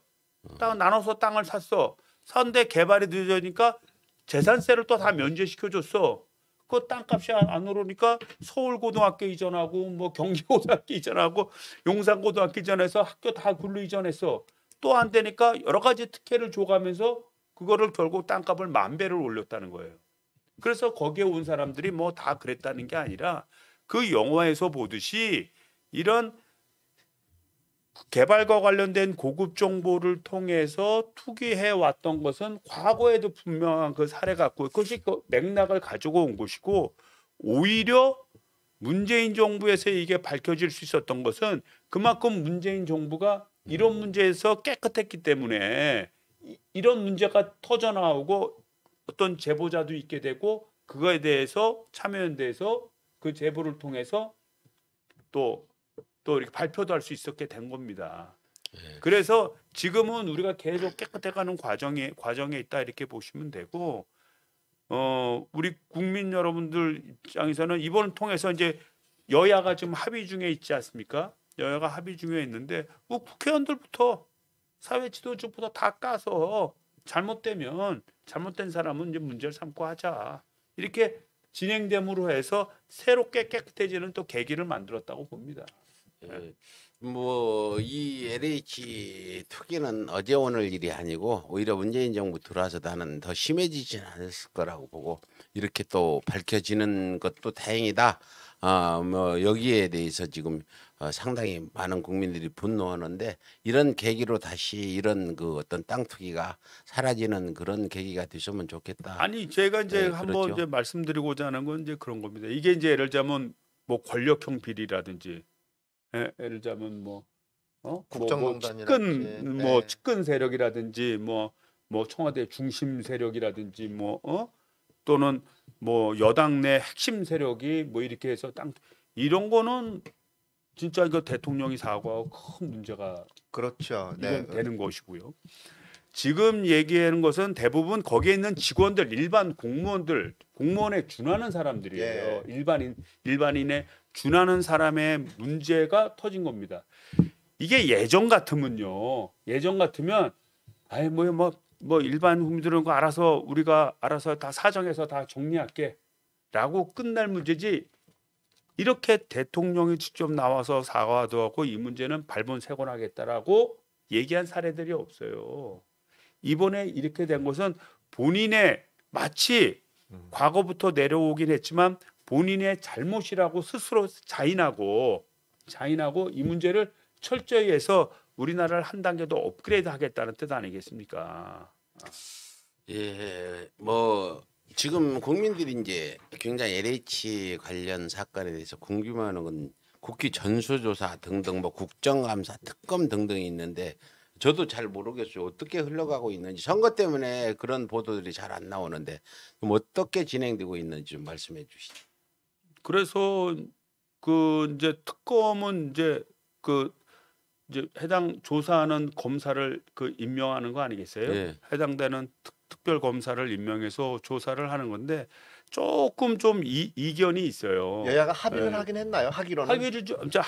합의하기로 노력하기로 했죠. 아, 서로 이제 네. 노력하기로. 대표단을 구성해서 각각 대표단을 구성해서 이제 합의하기로 했고 합의하는 과정에 있다는 거죠, 지금. 그렇죠. 예. 합의하는 과정에 있는 거죠. 근데 이제 우리 같은 경우에는 이제 이게 뭐 어떻게 보면 이제 뭐 직원들끼리 이제 직원들 해서 나타난 문제이니까 이 문제를 보다 정책적으로 이 잘못된 걸 빨리 찾아내고 정책적인 방안을 만들어서 빨리 올바르게 갈 수 있도록 하자 뭐 이런 차원의 문제인데 그래서 뭐 5년 전에 토지 거래부터 다 뒤집어서 한번 찾아보자 뭐 이런 사항인 것 같고요. 국정조사는 또 어떻게?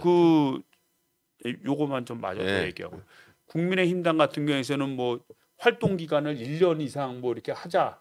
뭐 1년 이상 하자는 얘기는 뭐 결국은 대선 때까지. 내년 대선 때까지 하자고 이런 얘기인데 그거는 이제 정치적인 어떤 예. 노림수를 갖고 정쟁화하겠다는 거거든요. 이게 국가 대사의 이런 중요한 이런 좀 부패를 고리를 끊는 그런 과정에 있는 단계에 있는 것을 정쟁과 연계시키면 그게 올바로 정리가 되겠습니까? 그럼요. 이런 상황일수록 신속하게 정리를 하고 빨리 문제를 찾아서 처리 개선안을 내고 네. 개선안 결과 또 발견된다 그러면 네. 또 개선안을 내야죠. 그래서 이제 요거에 대한 토의는 진행 중이고요. 네. 그다음에 이제 국정조사에 대해서는 이제 뭐 국민의힘은 이제 청와대까지 이제 다 하자라는 얘기고 우리 당에서는 이게 근본적으로 땅의 문제가 아니냐 땅의 문제. 그러니까 땅의 문제를 조사하다가 청와대가 나온다. 그럼 거기도 조사하자. 또 땅의 문제 조사하다 과거 국민의힘당 관계된 사람이 나온다. 그럼 그것도 조사하자. 그리고 우리 국회의원들은 다 조사하자. 뭐 우리가 주장하는 건 그겁니다. 그러니까 네. 이게 토지의 거래에 대한 문제니까 특정 사람을 한 사람 붙잡고 다 이러는 거는 그런 건 말이 안 되고 토지를 쭉 조사하다 보면 토지 거래된 걸 쭉 조사하다 보면 거래 내역이나 이런 부분들이 쭉 나오다 네. 보면 이거 이 사람이 이거 되게 많이 했네 뭐 이런 게 나오지 않겠어요? 그러면 그때 가서 조사하자 이거예요. 네. 그거는. 그리고 여야 국회의원들이나 이제 주요 당직자들 같은 경우에는 이거는 개인별로 국회의원 가족들 이 사람들은 개인별로 다 조사하자 그런 겁니다.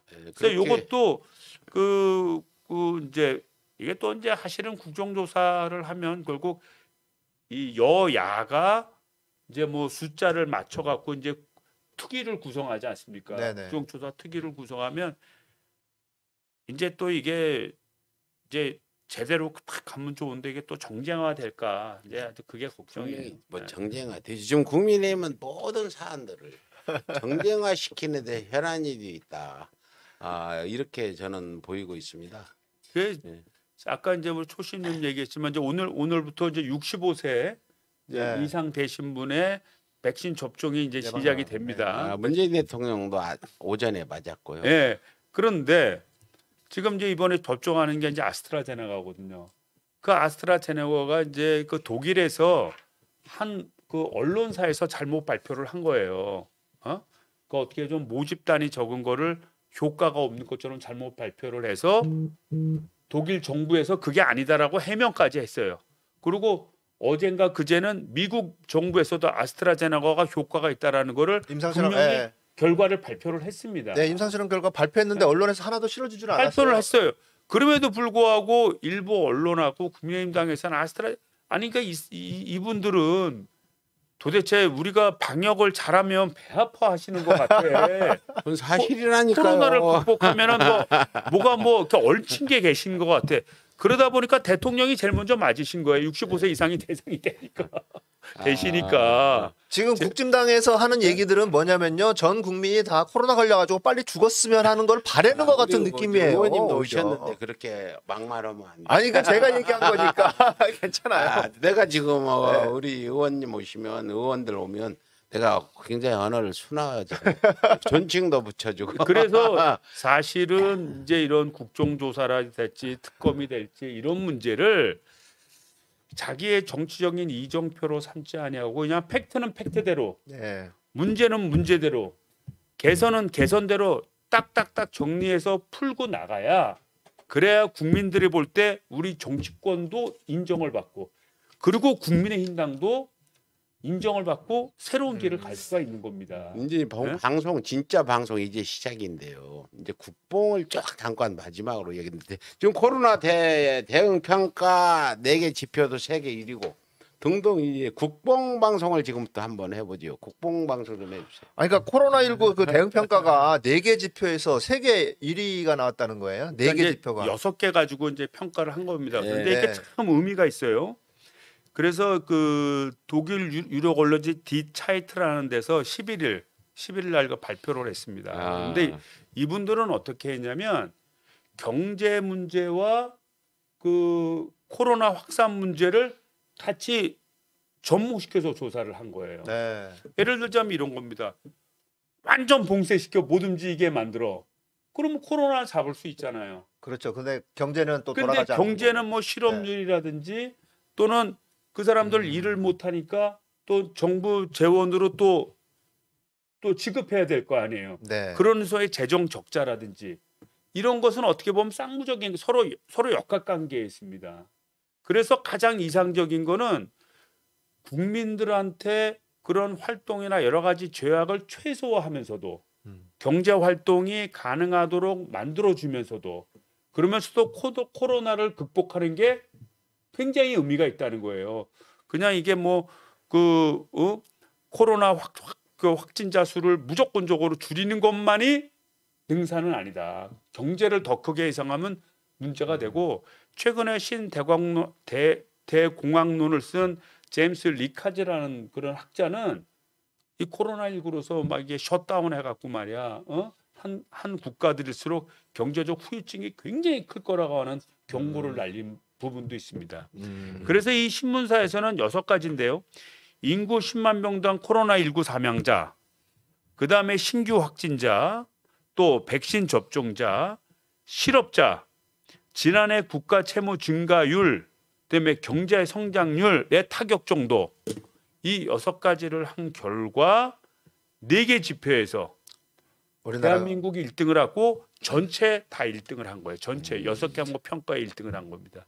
그래서 우리나라는 OECD 국가 내에서 그 코로나19의 확산을 적절히 잘 관리하면서도 경제의 희생을 최소화한 그런 나라로 선정이 된 겁니다. 그러니까 실업자 수 대단하네. 적은 순위가 우리나라가 1위를 했고요. 그 실업자 수 적은 순위대로 하면 1위를 했고 그다음에 예방 접종자 수는 12위를 했어요. 네, 근데 예방 접종 수는 엄청 적죠. 예. 그러니까 이건 무슨 의미냐면요. 이미 다른 나라에서 예방 접종을 미리 하고 왜냐하면 방역에 실패한 나라들은 예방 접종을 먼저 할 수밖에 없는 거고. 확산이 되니까. 예. 급하니까. 예, 그러니까 방역에 실패한 나라들은 뭐 우리보다 한두 달 먼저 시작을 했기 때문에 예방 접종자 수가 더 훨씬 많을 수밖에 없는 거고요.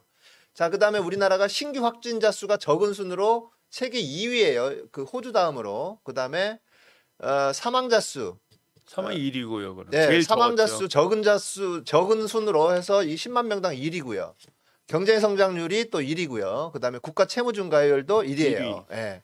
요렇게 해서 6개 지표 중에서 4개 지표가 1위를 했다는 거예요. 그러니까 우리나라가 채무 증가율이 이제 3%. 그러니까 여기서 채무 증가율이라고 하는 것은 그 이 GDP 대비 부채 비율을 얘기합니다. GDP인데 우리나라 GDP가 한 2,000조가 좀 안 돼요. 네. 2,000조가 좀 한 1,800조 이렇게 좀 되리라고 보는데 거기에 이제 3%가 늘었으니까 우리나라가 한 50조 늘었다는 거, 50조. 네. 50조 늘었는데 그에 반해서 뭐 예를 들자면 영국 같으면 28%, 미국 같으면 20%입니다. 미국 같으면 20%면 미국의 그 GDP 규모가 우리보다 10배가 훨씬 넘어요. 그러니까 13배, 14배 정도 됩니다. 그러니까 거의 달러로 해서 한 2조 달러? 2조 달러가 좀 넘는 규모입니다. 거기에 20%니까 이 4천억 달러를 풀었다는 4천억 달러면 우리 돈으로 400조에 400조. 우리 1년 예산 버금가네. 네, 1년 예산으로도 푸는 겁니다. 아, 근데 우리 보고 돈 많이 풀었다고 또 하고. 아이, 우리나라는 박영선 많이 후보가 푼 게 아니잖아요. 우리나라는 예. 거의 늘어난 게 아니에요, 지금. 그러니까 채무 비율이 늘어나긴 했지만 다른 나라의 코로나 대응 과정에서 늘어난 거에 비하면 굉장히 최소화된 거죠. 네. 왜냐하면 다른 나라 같은 경우는 아예 집 밖에 나다니지를 못하게 했어요. 우리는 이제 뭐 예를 들자면 뭐 거리를 좀 제한을 두고 집합을 좀 하지 못하게 하고 인원수 네네네. 제한하고 영업 시간을 이랬죠. 줄이고 뭐 이렇게 한 거고 미국 같은 경우에는 아예 나다니지를 못하게 했어요. 영국도 특별한 그렇고. 이유에 나다녔다. 네. 그러면 벌금을 매긴 겁니다. 그래서 여기 같은 경우는 나다니지를 못하니까 뭐 식당이나 이런 데 될 턱이 없지 않습니까? 그래서 그런 데는 그냥 정부에서 다 돈으로 재정 지출로 다 그걸 해결을 한 겁니다. 아, 이게 그러니까 좀 그 규모가 어마어마하게 늘어났죠. 좀 아쉬운 게요. 그러니까 국가 채무 비율이 적은 순으로 이제 늘어난 비율이 이제 1위잖아요. 근데 이게 어떤 얘기냐면 역으로 이제 바꿔서 얘기를 하면 개인 채무 비율은 엄청나게 올라갔다는 얘기하고 같은 거잖아요. 그게 이제 결국은 이런 그 코로나 치유하는 과정 속에서 예. 부담해야 될 재정 부분을 국가가 했던 부분이 좀 적고 예. 민간이 개인들. 했던 부분이 많이 늘어났다는 거예요. 그렇죠. 그래서 저희가 이제 통계치로 보면 최근에 이제 우리나라가 1, 2월 달에 경제 상황이 대기업은 굉장히 좋아요. 좋은데 특히 자영업 쪽에 이제 폐업률이 되게 높고요.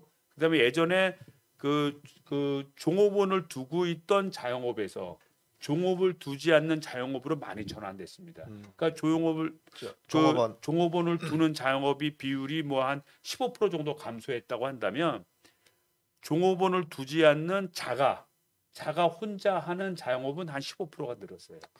그러니까 그만큼 어려운 사람의 일자리인 뭐 아르바이트 단기 일자리들이 많이 없어졌다는 거예요. 그래서 그렇죠. 지금 젊은이들이 많이 화가 나 있고. 네. 아, 네. 그 부분에 앞으로 정책을 좀 많이 펼쳐야 될 것 같아요. 앞으로 이제 민주당하고 현 정부에서는 그 부분에 대해서 많이 좀 관심을 갖고서 좀 그러니까 정책을 펴야 이 될 것 문제도 같아요. 그렇습니다. 이 문제도 저희가 이제 지금 추경이 한참 진행 중인데 네. 추경이 진행 중인데 참 힘듭니다. 이건 뭐 그 서로 협의해서 넘어가려고 하는데 이게 또 뭐 국회는 뭐 어떻게 됐는지 뭐 합의제 정신에 의해서 기본적인 합의를 봐야 된다고 하니 합의를 봐줘야 또 말이죠. 억지로 설득하고 조종하고 해 나가서 그러면 뭐 시간을 질질 끌고 맞춰줘서 해 나오면 그 액수가 사실은 지금 얘기한 대로 우리 국민들이 부담해야 될 부분을 제대로 커버리지 못하는 게 사실이에요. 그래서 이 점에 대해서는 제가 또 이 중기 소위 그쪽의 의원이기 때문에 제가 이제 중기부 공무원들한테도 많이 좀 질타를 한 부분이 뭐냐면 좀 자영업자들의 규모는 좀 얼마나 돼야 되는지, 우리 아르바이트나 단기 일자리는 얼마나 돼야 되는지, 그걸 지켜야 되는 좀 선을 만들어라. 이거 안 만들고 말이지 그냥 일방적으로 그냥 돈 뭐 기체 내서 쓰듯이 이렇게 하니까 힘들지 않냐. 우리가 국가 경제 체제를 지키기 위해서 자영업과 거기에 일하실 수 있는 분이 어느 정도 만들어야 된다는 목표를 설정을 하면, 우리나라 국가 예산이 500조가 넘는데 다른 쪽에 예산을 줄여서 할 수도 있지 않느냐. 이게 중요하니까. 그래서 좀 더 이 체제 변화를 좀 가져와야겠다 이런 생각이 되고요. 그래서 손실 보상 제도를 도입하려고 하는 겁니다. 아예 이런 사태가 터지면은 정부가 어느 정도의 의무감을 갖고 아예 지급할 것을 미리 결정을 하고 논란 그 다음에 지급하는. 근데 그래도 논란은 많이 생기는데 그래도 정부의 의무로서 만들어 줌으로 해서 정부가 책무를 지게끔 만들어 가는데, 하여튼 이 문제도 어쨌든 잘 설득을 해서 저희가 다음 달에는 어떻게 통과시키려고 하고 있습니다. 네, 그 고맙습니다. 5차 재난지원금 얘기가 나오던데 그건 어떻게 진행되고 그래서 있습니까? 그거는 지금 얘기했던 손실보상제도하고 연결이 될 거예요. 손실보상 빨리 좀 주죠. 선거 전에. 아니 이번에 4차가 됐잖아요. 네. 4차는 이제 오늘 지금 예결위 진행 중인데 개수 조정 중인데 오늘이나 내일 오전 중에 통과하면 내일 오후에 본회의를 열어서 전체를 그럼 통과시키려고 모레부터 해요. 돈 주는 그럼 거예요? 모레부터 지급할 수 있는 여력이 생기는 거죠. 그렇게 하고 그 다음에 그 사이에 손실보상제에 대한 법안을 빨리 만들라 그래요. 그래 이제 5차 재난지원금 쪽으로. 빨리 만들어서 그 다음에는 법적 테두리 속에서 합리적으로 빨리빨리 결정해 나갈 수 있도록 하면 이후부터는 해당 법의 근거에 의해서 진행할 수 있도록 만들려고 하는데, 거기서 이제 논점이 몇 가지가 있어요. 뭐 소급 적용을 할 수 있느냐, 뭘 할 수 있는 몇 가지인데 이 문제도 같이 논의해서 정리하려고 합니다. 아무튼 이제 이런 경제적인 위기 상황이 됐을 때 그냥 협의를 하고 토론하고 하는 것보다도 일단 기본적으로 시스템을 만든다는 말씀이신 거죠? 그렇죠. 그러니까 네. 지금 우리가 보면 네 차례 지급되면서 나타난 효과라든지 또는 자영업의 변동 추이라든지 또 자영업자들이 얼마나 괴로운지 다 데이터로 나타나잖아요. 네네. 데이터로 나타나니까 그 전부를 다 책임질 수는 없지만 그 중에 국가가 어느 정도 해결해야 되느냐라는 선을 잡아야 된다는 거죠. 예, 뭐 1시간 반 정도. 2일 제일 다 급하지만 당장 눈앞에 선거가 급하다. 예. 지금 여러분들 지금 현재 국민의힘당과 민주당의 선거 후보자들 잘 아시죠? 누가 당선이 돼야 지금까지 말씀하신 여러 가지 문제들을 해결할 수 있을지. 과연 오세훈이 당선되면 많은 사람들이 그 비아냥대듯 부동산 투기가 활발히 이루어질 거다 이런 얘기도 하고, 또 박형준이가 그러면 LCT로 옮겨가지고 거기서 시정을 보지 않을까 이런 얘기도 들립니다. 우리 국민들이 미워도 다시 한번 감정 많이 가지고 계신 분들 잘 알지만 그래도 최악은 선택하지 말아야 될 거 아니냐. 민주당이나 문재인 정부가 잘못한다고 하시는 분들 한번 물어봅시다. 문재인 정부보다 국민의 진당이 잘할 가능성이 과연 몇 프로나 될까요? 이 부분에 대해서 마지막으로 우리 지인 찾기 등등해서 우리 이 의원님께서 국민들께 좀 말씀 좀 당부의 말씀 좀 전해주시죠.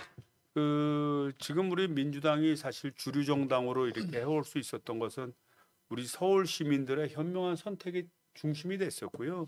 그 힘으로 해서 지난 10년 동안 민주당이 중심당으로서 지금의 개혁을 만들어 왔다고 생각이 됩니다. 아울러서 문재인 대통령이 당선되는 그 원동력은 부산 경남이었습니다. 사실은 부산 경남의 많은 유권자의 어떤 후원 속에서 우리 문재인 정권이 탄생을 했고, 이제는 자타가 공인하는 선진국이 된 것입니다. 인간 사는 사회에 인간이 불완전한데 부족한 점이 얼마나 많겠어요. 다만 인간이 다른 동물과 다르게 의미를 가지는 이유는 이런 문제점 속에서 하나하나씩 뭐든지 개선해 나가고 있다는 게 사실 중요한 점입니다. 그동안 민주당에서 여러 가지 한계도 있었지만 코로나도 극복하고 또 그동안 고질적인 문제인 또 사법개혁도 지금 만들어가고 있고요. 또 이를 바탕으로 해서 그동안 오랫동안 우리나라의 수건 문제인 언론개혁까지 앞으로 해야 될 과제들이 많이 있습니다. 이 모든 거는 우리 현 시대에 살고 있는 우리뿐만 아니라 우리 후세대들한테도 엄청난 영향을 줄 것이고 자랑스러운 대한민국을 물려줄까 아닌가라는 그런 기로점이 있다고 봅니다. 우리 대한민국을 이끌어왔고 지금의 민주정부를 만드는 데 격격한 힘을 보태주신 우리 서울 시민과 부산 시민 여러분들의 보다 올바르고 합리적인 선택을 기대하고요. 저희는 항상 저희를 이렇게 만들어주신 거에 대해서 고맙게 생각하고 부족한 거에 대해서는 질타를 받을 각오를 가지고 열심히 뛰도록 하겠습니다. 네, 여러분들의 현명한 선택을 네, 부탁드립니다. 고맙습니다. 이 지인 찾기 한번 좀 띄워주시죠. 예, 의원님. 자, 여기 뭐 꼭 서울 지인 찾기뿐만이 아니라 서울하고 부산 쪽 지인 찾기라고 생각하시면 될 것 같아요. 그래서 자, 이성만을 국회에 보낸 그 힘으로 서울을 지켜주세요. 자, 우리 180석을 만든 그 힘으로 서울을 우리 지킵시다. 부산도 지킵시다. 그래서 4월 7일 재보궐선거 우리 박영선, 그다음에 김영춘. 자, 서울 지역 지인의 연락처 이름을 아래 문자로 보내주세요. 여러분들 이제 전화번호 잘 지금 메모하실 수 있으면 메모해 주시고요. 8260-1257. 자, 이게 뭐 서울시장 또는 이제 부산시장. 자, 우리가 반드시 이제 또 지켜야 되는 또 그런 자리이기도 하죠. 서울시장 투표 독려 문자에 사용이 되고요. 지인에게 선거사무소에 전달한다는 사실을 먼저 공지를 좀 해주시고 나서 추천을 해주시면 더 좋을 것 같습니다. 예. 오늘 이제 방송 결론은 그렇습니다. 예, 우리 선거 앞두고 과연 대한민국 미래가 또 서울, 부산을 누구한테 맡겨야 될지 이런 얘기들을 했고요. 결국 우리가 검찰 개혁 등등 적폐청산 이어나가려면 또 이번 선거도 분명히 이겨야 될 것 같습니다. 여러분들 뭐 화나신 분도 계시고 또 청년들은 일자리가 줄어들어서 그러나 코로나 때문에 많은 이런 어려움 속에서도 아까 이성만 의원님 말씀 들어보니까 우리나라는 잘 나가고 있다 이렇게 들으셨죠. 뭐 부족한 점이 있더라도 여러분들 미워도 다시 한번 부탁드리면서 오늘 방송 마치죠. 네, 감사합니다. 고맙습니다. 네.